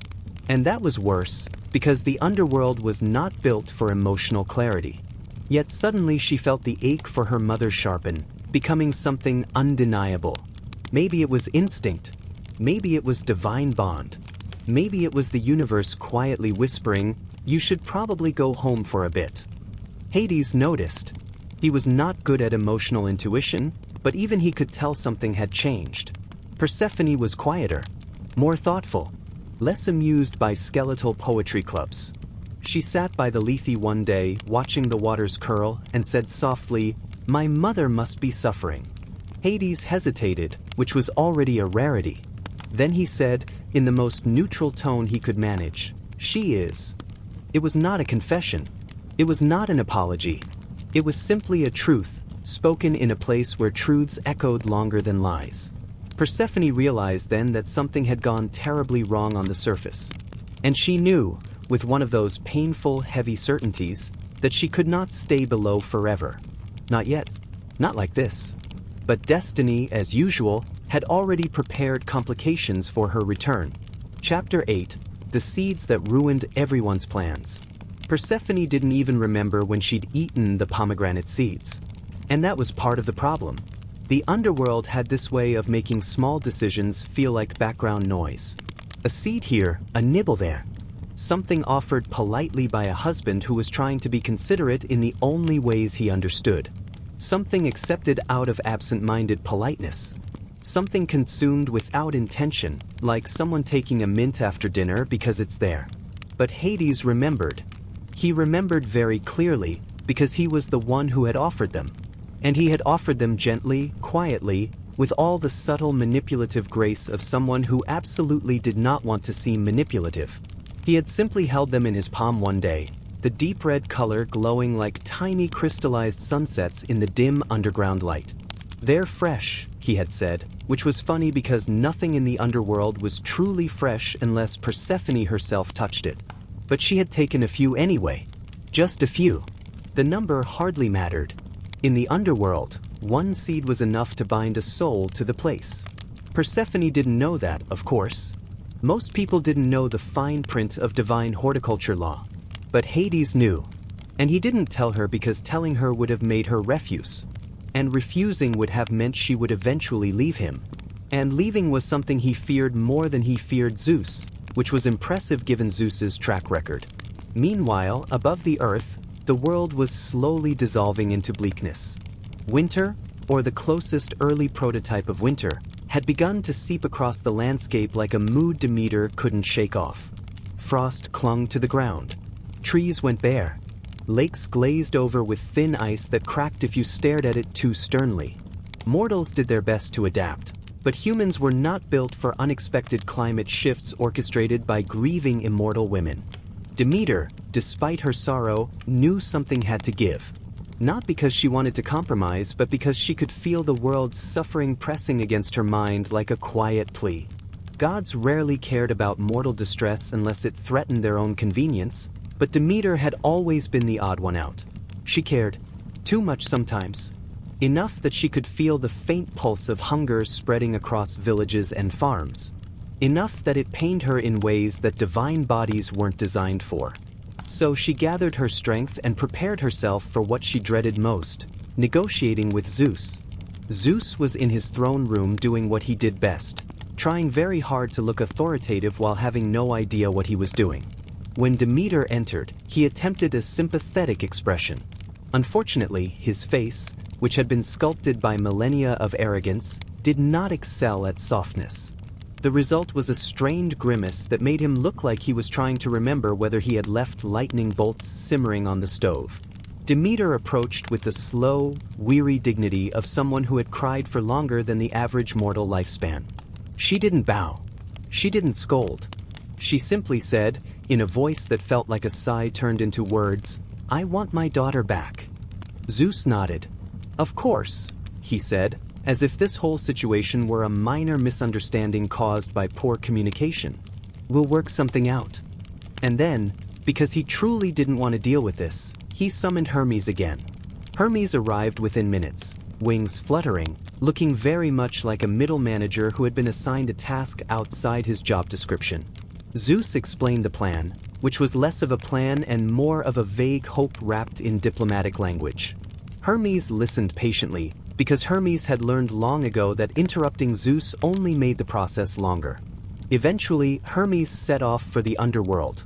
Again, with the air of someone who had resigned himself to being the family therapist for beings who refused to attend therapy. When he reached Persephone, he found her wandering near the asphodel meadows, looking thoughtful. She seemed lighter somehow. Not happy, no one was truly happy in the underworld, but calmer, more centered. Hermes greeted her with his usual polite charm, then explained the situation above. the dying crops, the freezing ground, the mortals struggling, and Demeter descending into a grief that was starting to alter the climate. Persephone listened with growing heaviness. When Hermes finished, she closed her eyes for a moment. Then she spoke gently, with a tired kind of wisdom, "My mother needs me." Hades heard her, of course. He always heard. The underworld was built on acoustics that magnified anything emotional. He emerged from the shadows, not dramatically, just naturally, the way he always did, and approached with caution. "So," he said quietly, "you will return." Persephone turned to him. "I have to." Hades didn't argue. He knew better than to stand between a mother and her daughter. He knew better than to oppose Demeter's grief directly. And he knew that trying to keep Persephone by force would only make things worse, for everyone. But he also knew about the pomegranate seeds. The thought lingered in his mind like a quiet confession he didn't want to voice. Hermes, efficient as always, began leading Persephone toward the exit. And that's when Hades finally spoke up. "She ate something here?" His voice was soft. But in the underworld, soft words carried further than loud ones. Hermes stopped walking. Persephone frowned, puzzled. "What do you mean?" Hades hesitated. A rare, strange moment for a god who had existed in solitude for so long that hesitation had become a forgotten reflex. Then he said it plainly, because the truth was easier than explaining why he had withheld it. "You ate the fruit of this place. The pomegranate." Persephone blinked. "A few seeds." Hermes closed his eyes like someone mentally updating a cosmic spreadsheet with deeply inconvenient information. That complicates things. Because eating food from the underworld wasn't like snacking at a friend's house. It was a binding, a tie, a thread woven into the essence of a place that didn't like to let go. Persephone looked from Hermes to Hades. "So I cannot leave." Hades shook his head slowly. "You can leave. Just not completely." Hermes, being Hermes, translated that into administrative terms. "It means you'll have to spend part of the year down here." Persephone took the news with surprising calm, perhaps because she had grown used to the underworld's slow, steady rhythm. Perhaps because she felt the first faint tug of returning light calling her home. Or perhaps because she had spent her entire existence learning that the gods rarely offered perfect choices, only compromises wrapped in divine bureaucracy. "Then let it be part of the year," she said softly. Hermes nodded, relieved to finally have a workable solution. Hades remained still, trying to mask the complicated relief and sorrow stirring quietly behind his eyes. Persephone exhaled a long, slow breath, the kind mortals take when shifting from one chapter of life to another. And above them, the world waited. Chapter 9. The First Slow Thaw. Hermes did not rush Persephone to the surface. He didn't need to. The underworld had its own pace, and it encouraged everyone, mortals, gods, shades, to walk with the kind of unhurried steps one might take through a quiet museum at closing time. Persephone matched that rhythm. Hades matched it too, though for him it was less a choice and more the only tempo he had ever known. They walked together toward the long ascent, not speaking much, not needing to. There were moments when Persephone glanced back at the gray-lit caverns, the still pools, the ghostly meadows. And each time, her expression shifted from sadness to softness to something like resolve. The underworld wasn't home, but it wasn't entirely alien anymore. It felt less like a prison and more like a place she had accidentally grown into, roots she hadn't meant to put down but had anyway. Hermes led the way, his winged sandals fluttering with quiet efficiency. He would occasionally glance over his shoulder to make sure Persephone was still following, and every time he did, Hades was there too, hovering a few steps behind her like a shadow that had grown far too attached to the figure casting it. Persephone paused once near the threshold where the last of the underworld's dimness met the faint glow of the living world. She turned to Hades. There was no dramatic farewell. Nothing in their story had ever been dramatic in the theatrical, Zeus-approved way. It was all quieter, more internal, more human in some ways. "I will be back," she said. The words surprised them both. She hadn't intended to say them, but once spoken, they felt true. Hades bowed his head slightly. Not a regal gesture, a personal one. The kind one makes when they want to say 100 complicated things but know none of them will fit into language. Then Persephone turned and followed Hermes upward. The closer she came to the surface, the clearer she felt. The air changed. The shadows thinned. A faint warmth touched her skin, and for a moment she wondered how she had ever endured life without the sun. When she finally stepped into the world above, the daylight washed over her like a long-forgotten memory returning all at once. The ice covering the fields trembled. Frost loosened. A shimmer of life stirred beneath the soil, as if the earth itself had been holding its breath. News reached Demeter through instinct first. Through the soil. Through roots and stems and seeds lying dormant in the cold. Something shifted. Something warmed. Something whispered, "She's here." Demeter, who had been curled into herself like a wilted vine, rose with a suddenness that startled even the animals nearby. She began walking, then running, her steps carrying the weight and urgency of a mother who had been grieving for far too long. By the time she reached the place where Persephone stood blinking in the weak sunlight, she felt like she had not breathed in centuries. Their reunion did not burst with divine spectacle. There were no blazing auras, no choral harmonies, no cinematic embraces. Instead, Demeter simply gathered Persephone into her arms with the kind of quiet, shaking relief that wasn't meant to be witnessed by anyone else. Persephone didn't speak. She didn't need to. Her presence was enough.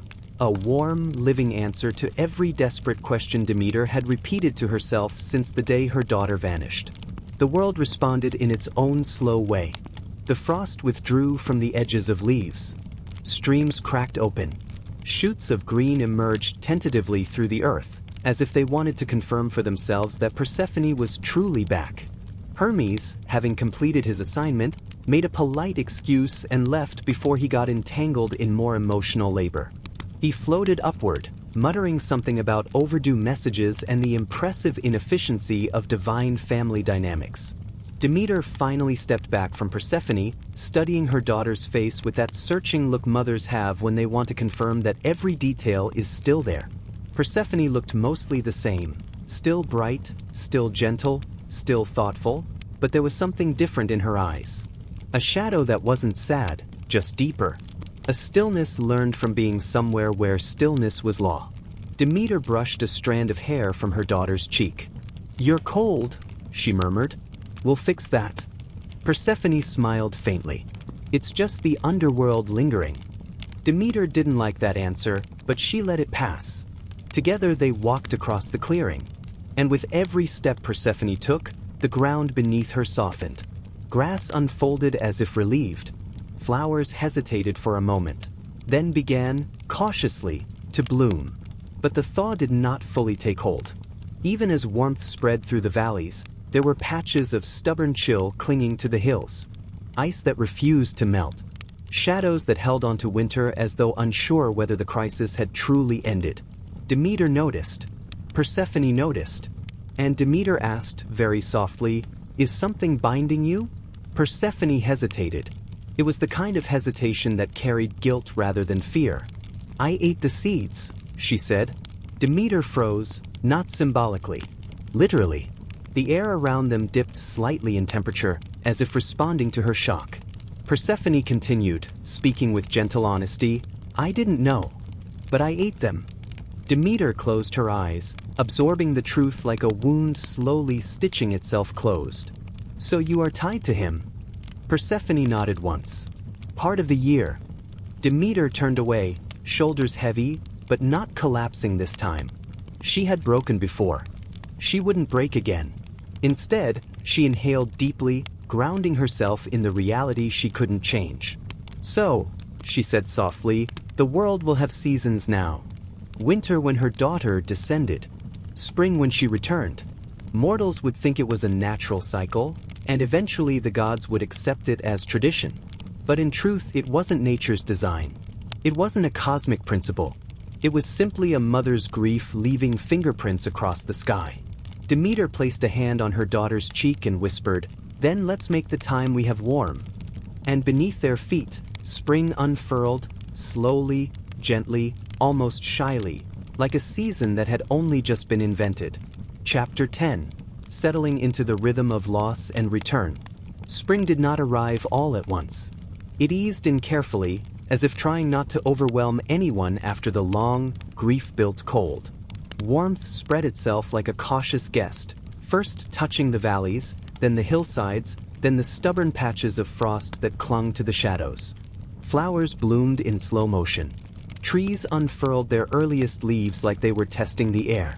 Birds returned tentatively, as if they were still unsure whether the seasonal shift was a genuine invitation or a temporary mood swing from a divine parent. Demeter stayed close to Persephone, not clinging, but hovering in that quiet maternal way that said, "I lost you once. I'm not risking that again." She walked beside her through the fields, reacquainting her with the rhythms of the living world. They restored orchards with gentle touches. They coaxed green shoots from the earth with soft words. Mortals, noticing the sudden return of growth, offered thanks and barley cakes with a mix of relief and confusion. Persephone accepted their gratitude with the same serene expression she had worn before all this happened, but there was a new steadiness in her. A quiet depth she had never possessed in her younger days. Existing in the underworld had carved something into her, not harshly, but with a kind of deliberate patience. She seemed unhurried even more than before. She listened longer. She spoke less. She walked with a stately calm that made even Demeter watch her with surprise sometimes. Demeter tried not to think about the fact that this steadiness came from a world without sunlight. They traveled from village to village, restoring what winter had stripped away. In one region they found frostbite still clinging to the olive groves, stubborn as an unfinished argument. In another, farmers had begun replanting early, hopeful but unsure. Persephone moved through these landscapes like someone who had returned from a long journey with new wisdom quietly folded into her. Demeter followed with pride mixed with an ache she didn't mention out loud. Occasionally Persephone would pause, close her eyes, and raise her face slightly toward the sky. Demeter knew she was absorbing as much warmth and light as she could before her inevitable descent.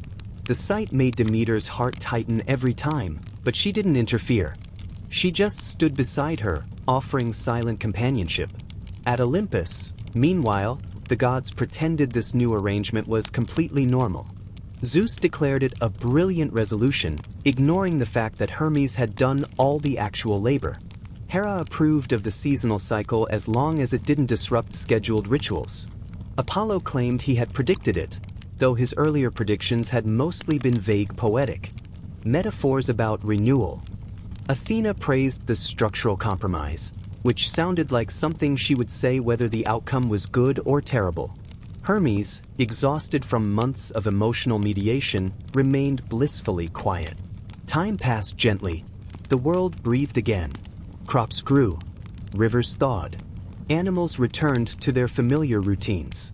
Mortals resumed their celebrations, their planting, and their endless cycles of making and fixing and losing and trying again. And then, slowly, the warmth began to slip. Not dramatically. Not like a storm or a disaster. Just subtly, with the same quiet withdrawal Demeter herself used when retreating from conversation. Breezes cooled. Leaves hesitated before sprouting their second generation.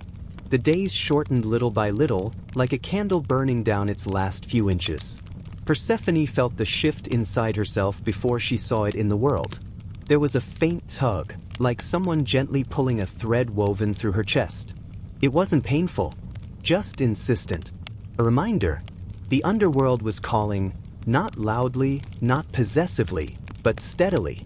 A place that remembered she had eaten its fruit and wasn't willing to let that memory fade. Persephone didn't mention it right away. She didn't want to darken the last warm days she had with her mother. She didn't want to see Demeter's face tighten again with sorrow. She simply carried the knowledge inside her like a small, heavy stone in a pocket. But Demeter noticed anyway. Of course she did.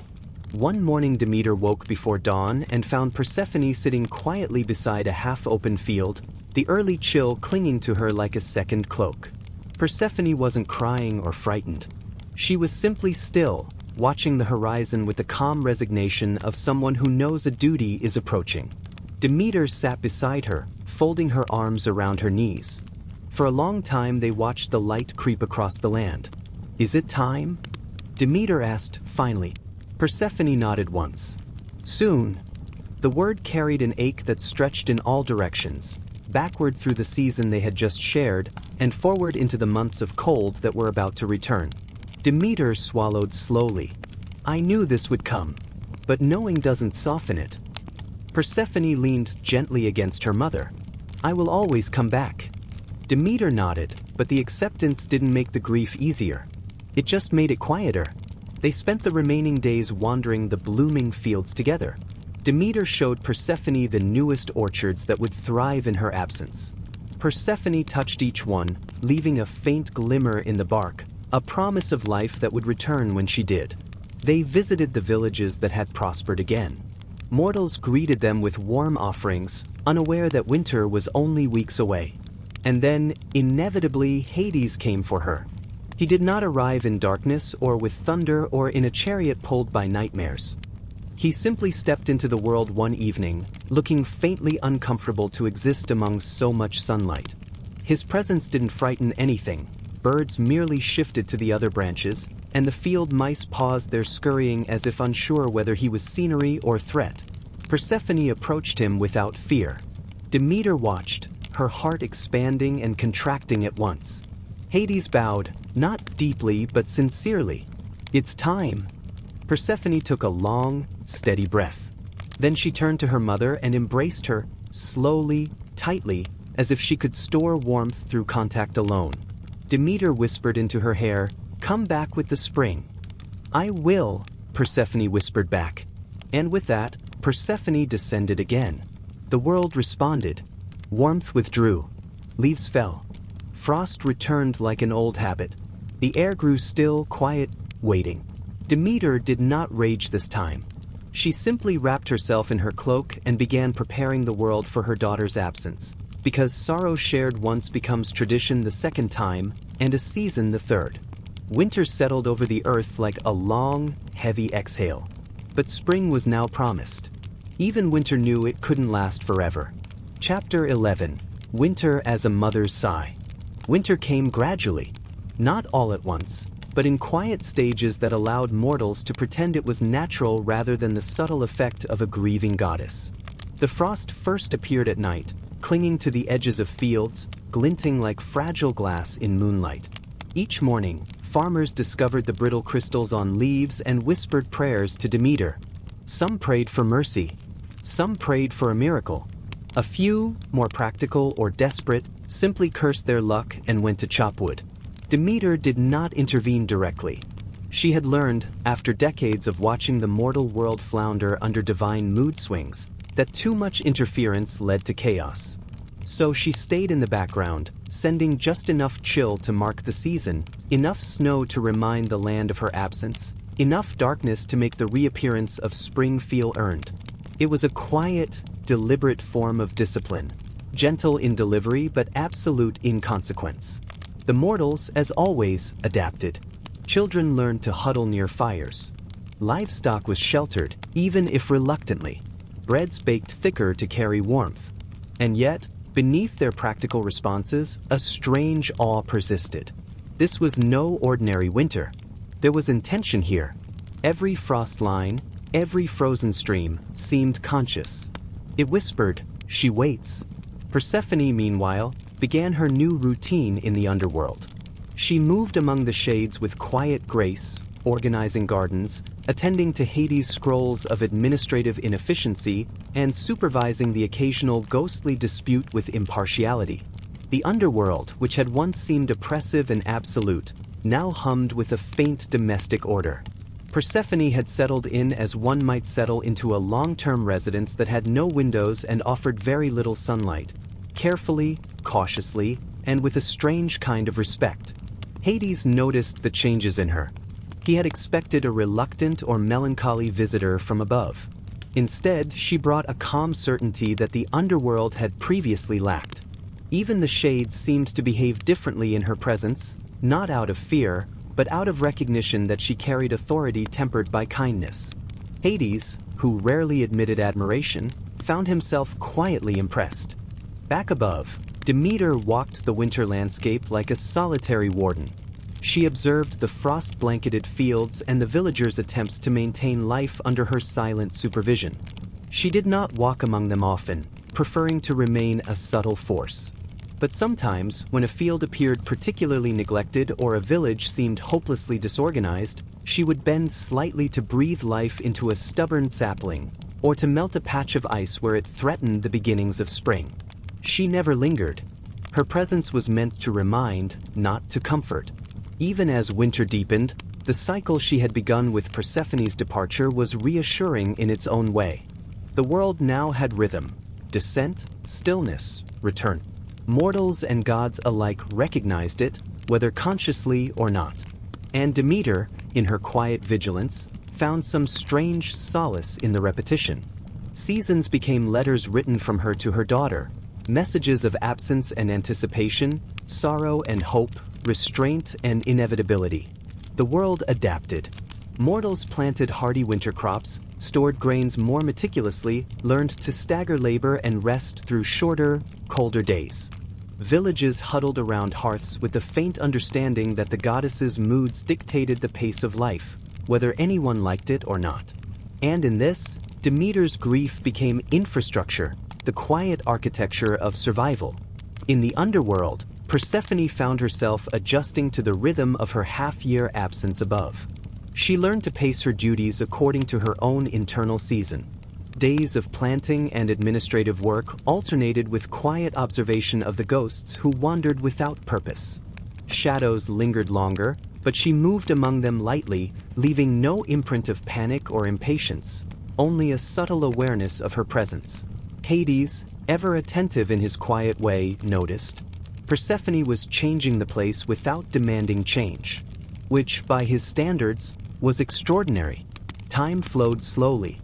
Above and below, the world settled into patterns dictated by separation. The mortals forgot the summer warmth in their day-to-day struggles, but their rituals persisted. Offerings to Demeter continued, candles burned, prayers whispered, songs sung, barley cakes baked with obsessive care. And though Persephone's absence weighed quietly on the goddess, Demeter remained the measured force she had always been. Not absent, not vengeful, simply necessary. Occasionally, she paused in the stillness of winter, listening to the world. Snow drifting across fields like soft white memory, wind whispering through skeletal trees, the distant sounds of children playing on frozen ponds. These small signs of life reminded her why she endured the ache. She endured because Persephone would return. She endured because life would persist. She endured because even grief had its rhythm, and every beat promised eventual reunion. As weeks folded into months, the inevitability of Persephone's eventual return settled into a quiet cadence. Demeter walked her lands with measured patience, ensuring survival without intervention, observing without intrusion. The mortals continued, as they always did, to adapt. Winter existed now not as punishment or accident, but as a pause, a season dictated by divine necessity, softened by maternal care. And in the underworld, Persephone watched and waited. She prepared, not with anxiety, but with the calm precision that marked her new existence. Her time above would come, as it always did. And when it did, the world would bloom again. The cycle, once born of grief and a mother's insistence, was now a gentle rhythm: descent, stillness, return. Demeter had invented winter, but in doing so, she had also invented patience, restraint, and the subtle poetry of absence. And though the cold lingered, it was never cruel, only deliberate, only necessary, only a mother's quiet sigh stretched across the land. Chapter 12. The Slow Apprenticeship of Seasons. Winter continued to spread across the world, deliberately, like someone testing the patience of mortals and immortals alike. Demeter moved among the frost-covered fields with quiet precision, a goddess walking the edge of sorrow and duty. Her presence was never dramatic. It did not thunder across the plains or shatter the ice. She simply existed, and the world responded. Rivers slowed, soil hardened, trees lowered their boughs, and animals adjusted instinctively, knowing the rhythms had shifted again. Mortals began to understand the new logic of life in a world that now operated on a dual calendar, part dictated by their own labor, part dictated by divine maternal cycles. Winter was no longer just a season, it was a lesson. It taught patience, resilience, and adaptation, whether the farmers intended to learn or not. Granaries became sacred spaces, hearths were celebrated, and people observed quiet rituals that acknowledged the invisible pull of a mother watching from above. Persephone, below, noticed these shifts from the underworld. Even without seeing the surface directly, she could sense the changes. It was a subtle thing, the flow of spirits, the hush of those recently departed, even the underworld flora responded to the surface's temper. She began to track these patterns, fascinated by how her presence, or her absence, reshaped life above. In this, she discovered her own agency. She was not merely a passive figure, shuffled between worlds. She was a connector, a subtle influencer, a mediator between warmth and cold, life and inertia, joy and quiet melancholy. Hades noticed the development with that careful, understated attention. He always gave things he considered serious. Persephone's awareness deepened, and with it, the underworld grew more harmonious, not lively, not bustling, but organized in a way it had never been before. She implemented small systems. The shades were given tasks, flowers were pruned with precision, rivers redirected slightly to encourage quiet patterns. It was methodical, almost administrative, but never cruel or oppressive. The underworld had learned something new. Time mattered, even in a place that existed beyond ordinary temporal constraints. Above, Demeter's influence created subtle changes as well. She didn't accelerate growth unnecessarily or punish mortals with frostbite as she might have in prior years. She simply adjusted the temperature, letting the world adapt at its own pace. Trees resisted at first, buds hesitated, but eventually, growth resumed in gentle increments. Crops survived. Livestock endured. Life went on, slowly, patiently, inevitably. The cyclical nature of these movements began to shape Persephone's perception. She noticed that the surface world responded differently when she was absent. People relied on Demeter, but the pace of life slowed, the air grew heavy, the cold sharpened thought. And when she returned, warmth spread almost immediately, a tangible reminder of presence. She began to understand that her time away was not punishment. It was necessary for the rhythm to exist. Life needed absence as much as presence. Demeter, on the other hand, watched her daughter with quiet apprehension. Even knowing the pattern, even having established it herself, she experienced each descent and return as though it were a new grief each time. Her patience had grown, but so had her awareness of loss. She had invented winter, yes, but with every passing year, she realized it was more than cold. It was a testament to love, to the inevitability of separation, to the power of subtle, shaping influence. The mortals, meanwhile, learned to accommodate this rhythm. Villages marked calendars not just for planting and harvest, but for departure and return. Festivals of farewell were quiet and reflective, a nod to the subtle divinity that governed them. Children learned that winter was a season of patience and preparation, not merely a time of scarcity. And though none of them fully grasped the divine reason, they recognized its authority implicitly. Demeter's will, softened into pattern, had become habit, law, tradition. Persephone, ever perceptive, noticed that her absence created not just cold but introspection. Mortals seemed quieter, more aware of impermanence, more respectful of cycles they could not control. Even the trees, in their silent way, seemed to lean toward this rhythm, leaves trembling as if absorbing the melancholy of a mother's sigh stretched across miles of earth. Hades, watching quietly, found this duality fascinating. Persephone had become a bridge between extremes, warmth and chill, life and decay, presence and absence. She moved effortlessly between the two, learning to navigate the subtleties of her influence. He did not intervene, not because he didn't care, but because he understood that the balance required her autonomy. His role was observation, guidance when asked, and subtle correction when necessary. Time continued to flow, gently, imperceptibly, shaping both worlds. Each year, Persephone would descend, Demeter would grieve, winter would arrive, and the mortals would adapt. Then Persephone returned, warmth spread, growth resumed, and life moved forward. And so the rhythm was set, not by seasons alone, but by the subtle interplay of grief, love, and inevitability. A mother's sigh, stretched across the land, dictated the pulse of the earth. Chapter 13. The quiet shaping of human patience. As the years passed, the rhythm of Persephone's descent and return became embedded not just in the land, but in human culture. Mortals, of course, never realized the divine mechanics at work. They believed in seasons as if they were natural, inevitable, and entirely unrelated to grief, maternal attachment, or the subtle contracts of the underworld. They celebrated harvests, mourned winter, and welcomed spring with song, unaware that each act of planting or pruning, each prayer or offering, was a response to a divine pattern carefully orchestrated by a mother who refused to be placated until her child returned. Demeter watched these rituals quietly, taking a strange satisfaction in their predictability. Even the smallest offerings, a loaf of barley bread left by a roadside shrine, a simple bouquet of winter-blooming flowers, or a whispered prayer before bed, resonated through the fields and hills like tiny acknowledgments of her presence. It wasn't recognition she demanded, it was subtle attention, the kind that let her feel connected to the world without disrupting its natural pace. The mortal's obedience, however inadvertent, reinforced her role. They learned patience not as a philosophical exercise, but as a matter of survival. They understood, without ever fully understanding, that life ebbed and flowed according to a rhythm beyond their control.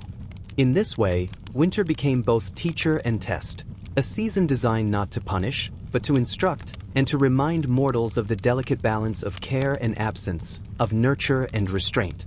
Persephone, for her part, began to notice the nuanced ways her presence, or her absence, shaped the mortal world.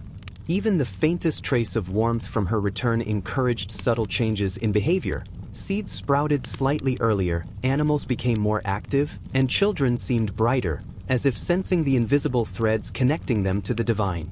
She began to track these patterns carefully, noting which crops responded best, which villages thrived despite the chill, and which areas required additional attention from her mother. Her insight into the surface world deepened, and with it, her understanding of the responsibility she now bore. Hades observed her quietly.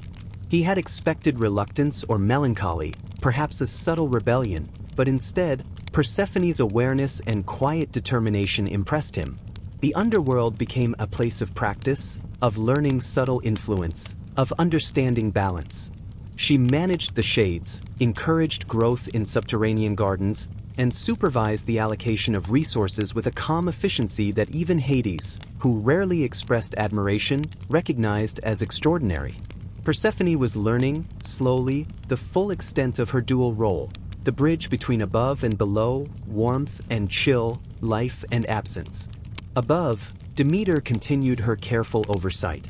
She no longer needed to actively coax growth from every field. Winter still arrived. Frost still held its edge, and yet life adapted smoothly. Farmers, shepherds, and villagers moved through the season with quiet diligence, guided by instinct and habit shaped over generations. They did not question the cold or resent its intrusion, they had learned to live within its rhythm. And the world flourished despite the restraint imposed by a grieving mother whose own patience had deepened over the years. The quiet, repetitive cycle had shaped human culture subtly but undeniably.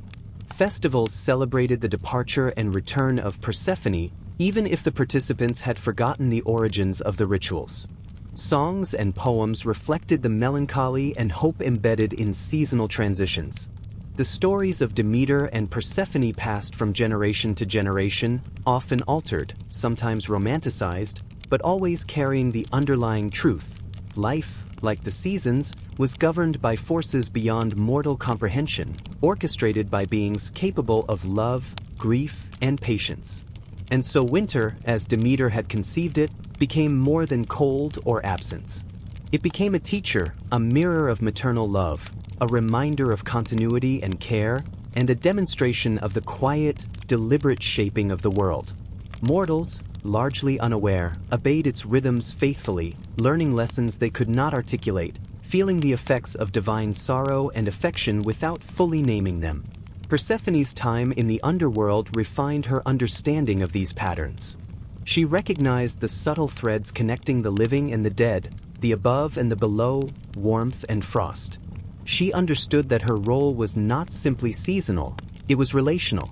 Her presence encouraged life, her absence demanded reflection. Her choices, even those as small as a handful of pomegranate seeds, carried weight far beyond her immediate comprehension. Hades observed and learned as well, recognizing that the dynamic between mother and daughter shaped more than the underworld. It shaped the surface, the seasons, and the rhythm of mortality itself. The quiet negotiation of power, grief, and care became an invisible force, subtly influencing crops, villages, and even the expectations of kings and laborers. In this way, the cycle persisted.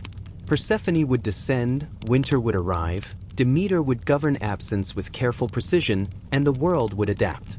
When Persephone returned, spring would unfurl. Life would resume, subtle, ordered, and intentional. Each repetition deepened the understanding of the invisible governance, each year layering nuance atop inevitability, each season a meditation on grief, love, and responsibility. Winter was no longer merely a consequence of anger or despair. It was the imprint of a mother's love, the gentle discipline of a goddess unwilling to relinquish her child entirely, and the quiet shaping of human endurance. It was deliberate. It was intentional. It was necessary. And it would repeat, quietly, patiently, as long as the world endured. Chapter 14. The Subtle Choreography of Return. The first hints of spring were never abrupt. They arrived quietly, like a soft exhale across the landscape. Snow began to recede in patches, rivers loosened their icy grip, and the earliest shoots of green poked timidly through the soil. Birds returned, but not in full flocks. Just a few, testing the air as if checking for permission. It was always a tentative affair, never grand. Persephone's approach was measured, almost imperceptible, yet profoundly transformative. Demeter sensed it first. She felt a warmth rising from the soil, subtle and gentle, like a pulse beneath her feet. She knew Persephone was near. The goddess did not rush toward her daughter, nor did she call out. She simply moved through her lands, her steps light, her attention focused on the details the world had missed during the long months of winter. Buds on trees seemed to react to her passage, softening under the quiet pressure of her presence. Streams, frozen in resignation, thawed with the gentle inevitability of returning life. Mortals noticed these small changes. Farmers paused mid-task, sensing an almost imperceptible shift in the air. Livestock became more active, the snow softened underfoot, and even the wind seemed to carry a faint warmth. No one fully understood why, nor did they try. They merely adjusted, following the invisible cues that dictated their work and survival. It was a rhythm older than memory, written by a mother's grief and her daughter's return, and now embedded in the very fabric of life. Persephone emerged from the underworld without ceremony. There were no thunderclaps, no dramatic skies parting. She appeared quietly, her presence enough to alter the landscape without fanfare. Frost retreated as she walked. Trees straightened. The earth itself seemed to inhale, sensing the return of what it had been missing. She carried herself with the grace of one who had spent months in reflection, tempered by patience, aware of both her power and the subtle consequences of her movements. Demeter met her halfway.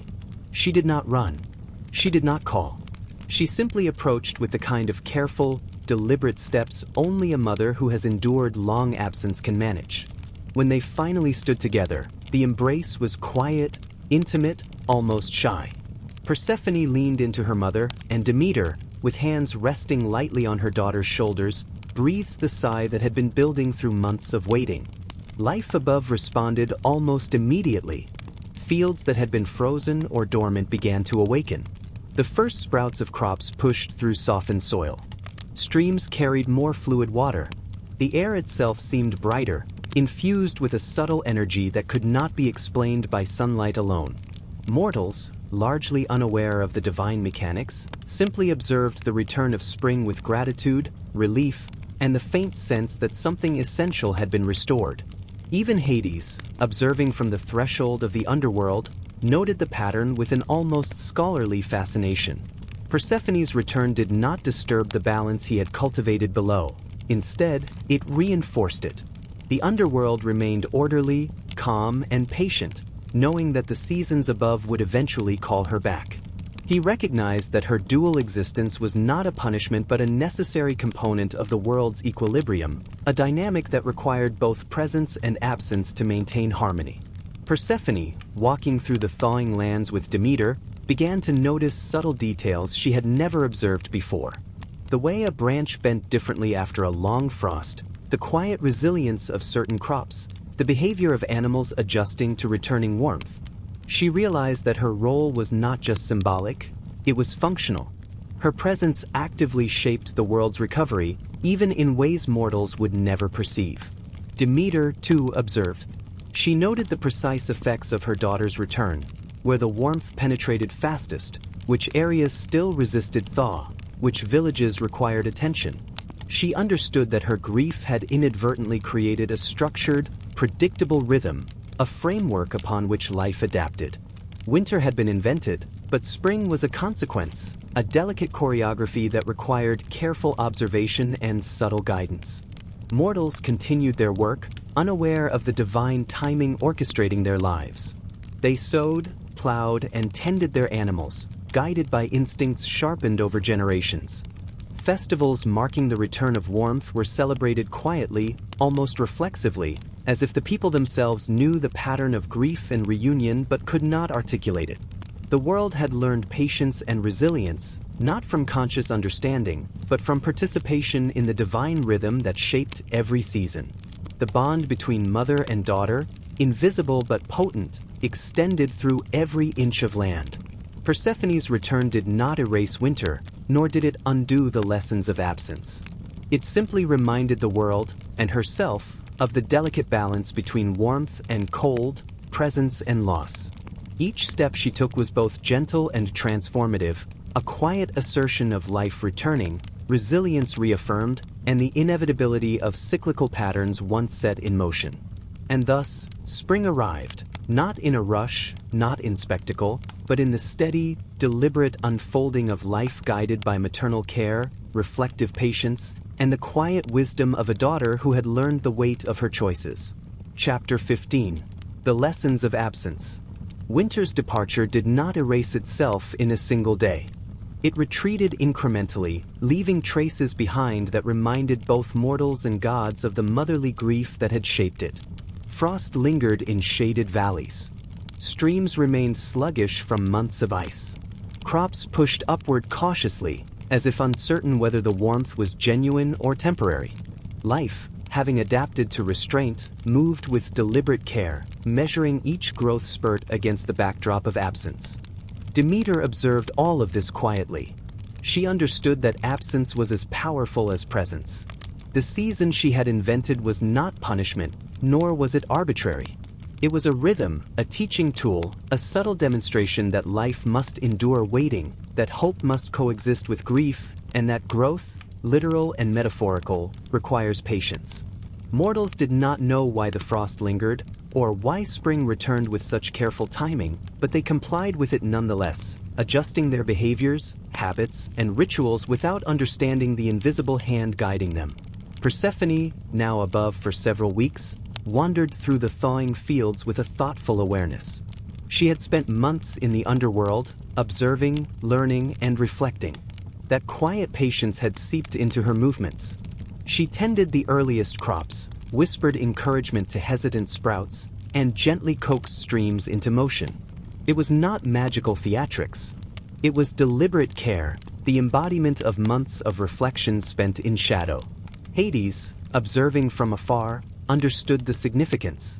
Persephone's time in the underworld had given her perspective that no mortal or god above could fully grasp.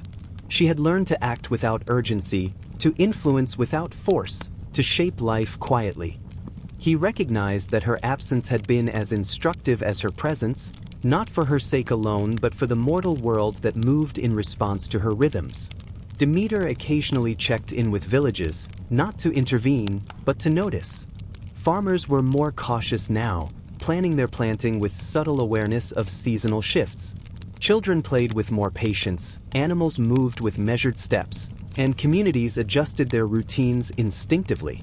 Even without understanding the reason, they had learned to respect the cycle of presence and absence, grief and renewal. Persephone watched these adaptations quietly, noting which areas thrived and which remained tentative. She realized that her role was no longer just symbolic. Her presence was functional, shaping the pace of life above with a subtle influence that demanded observation and care.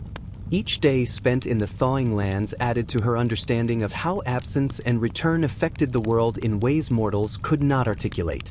Demeter, walking beside her, said little. Words were unnecessary. Their bond, strengthened through separation and reunion, spoke louder than any conversation. The mother had invented winter, yes, but she had also learned something from it. Patience, restraint, and the quiet power of letting life unfold under careful guidance rather than constant interference. Winter would inevitably return, of course. The pomegranate seeds had established a permanent rhythm, a cycle that could not be undone. But in the interim, the world flourished under the gentle touch of both mother and daughter, guided by subtle awareness and quiet observation. Life had learned to adapt. Mortals, though unaware of the divine mechanics, had internalized patience and resilience. Crops survived. Rivers flowed. Communities endured. The seasons, once unpredictable and capricious, now operated with an almost imperceptible grace. Spring was not a miracle. It was a product of observation, presence, and deliberate action. Winter was not punishment. It was teaching, marking the necessity of patience and the inevitability of separation. Persephone, standing beside her mother in the warming fields, understood that she was now a participant in this rhythm, not merely a passenger. She carried within her the weight of absence and the power of return. Her movements, her choices, and even the lingering memory of the pomegranate seeds guided the flow of life above and below. Demeter, sensing this, smiled faintly, a quiet acknowledgement of what had been learned. The seasons, the mortal world, and even the underworld had settled into a subtle, deliberate pattern that required neither spectacle nor force, only observation, care, and the gentle application of influence over time. And so life continued, quietly, steadily, patiently, shaped by grief, love, and the inexorable rhythm established by a mother and her daughter. Chapter 16. The Subtle Architecture of Spring. Spring, once Persephone returned, unfolded with a kind of quiet deliberation. It was not abrupt, theatrical, or dramatic, never the sort of thing that demanded attention with thunderclaps or fireworks. Instead, it moved gradually, a gentle exhalation across the fields, meadows, and villages. Frost withdrew inch by inch, soil softened subtly, and seeds nudged themselves upward with careful persistence. Birds returned one at a time, testing the air, while streams resumed their slow, reflective flow, as if remembering life was possible. Demeter walked the landscape with measured steps, noting the subtle signs of change. She did not rush spring's emergence. She did not force blooms to appear or rivers to flow faster than they naturally would. Each plant, each stream, each creature had its own pace, and she had learned over repeated seasons that patience was more potent than force. Life, she understood, flourished under guidance rather than command, nurtured rather than coerced. Persephone moved beside her mother, observing the effects of her return. She understood now, with a clarity only prolonged absence can provide, that her presence was functional as well as symbolic. Each step she took across thawing fields encouraged growth. Each gesture, even slight, radiated a subtle warmth that seemed to ripple through the land. Mortals, largely oblivious to the divine mechanics, nonetheless responded to it instinctively, adjusting their planting schedules, tending to their animals with careful attention, and measuring the air with the sort of quiet awareness they could not articulate. Hades, in the underworld, noted the patterns above with interest. Persephone's dual existence, half in the living world, half below, had created a delicate balance. She shaped life both through action and through absence. Each season became a lesson, each shift in temperature a subtle communication between mother, daughter, and the mortal world. He recognized that his role was primarily observational. The underworld needed constancy, but it also required her influence to maintain equilibrium. Persephone had become both a mediator and a force of measured change, quietly orchestrating life from both realms.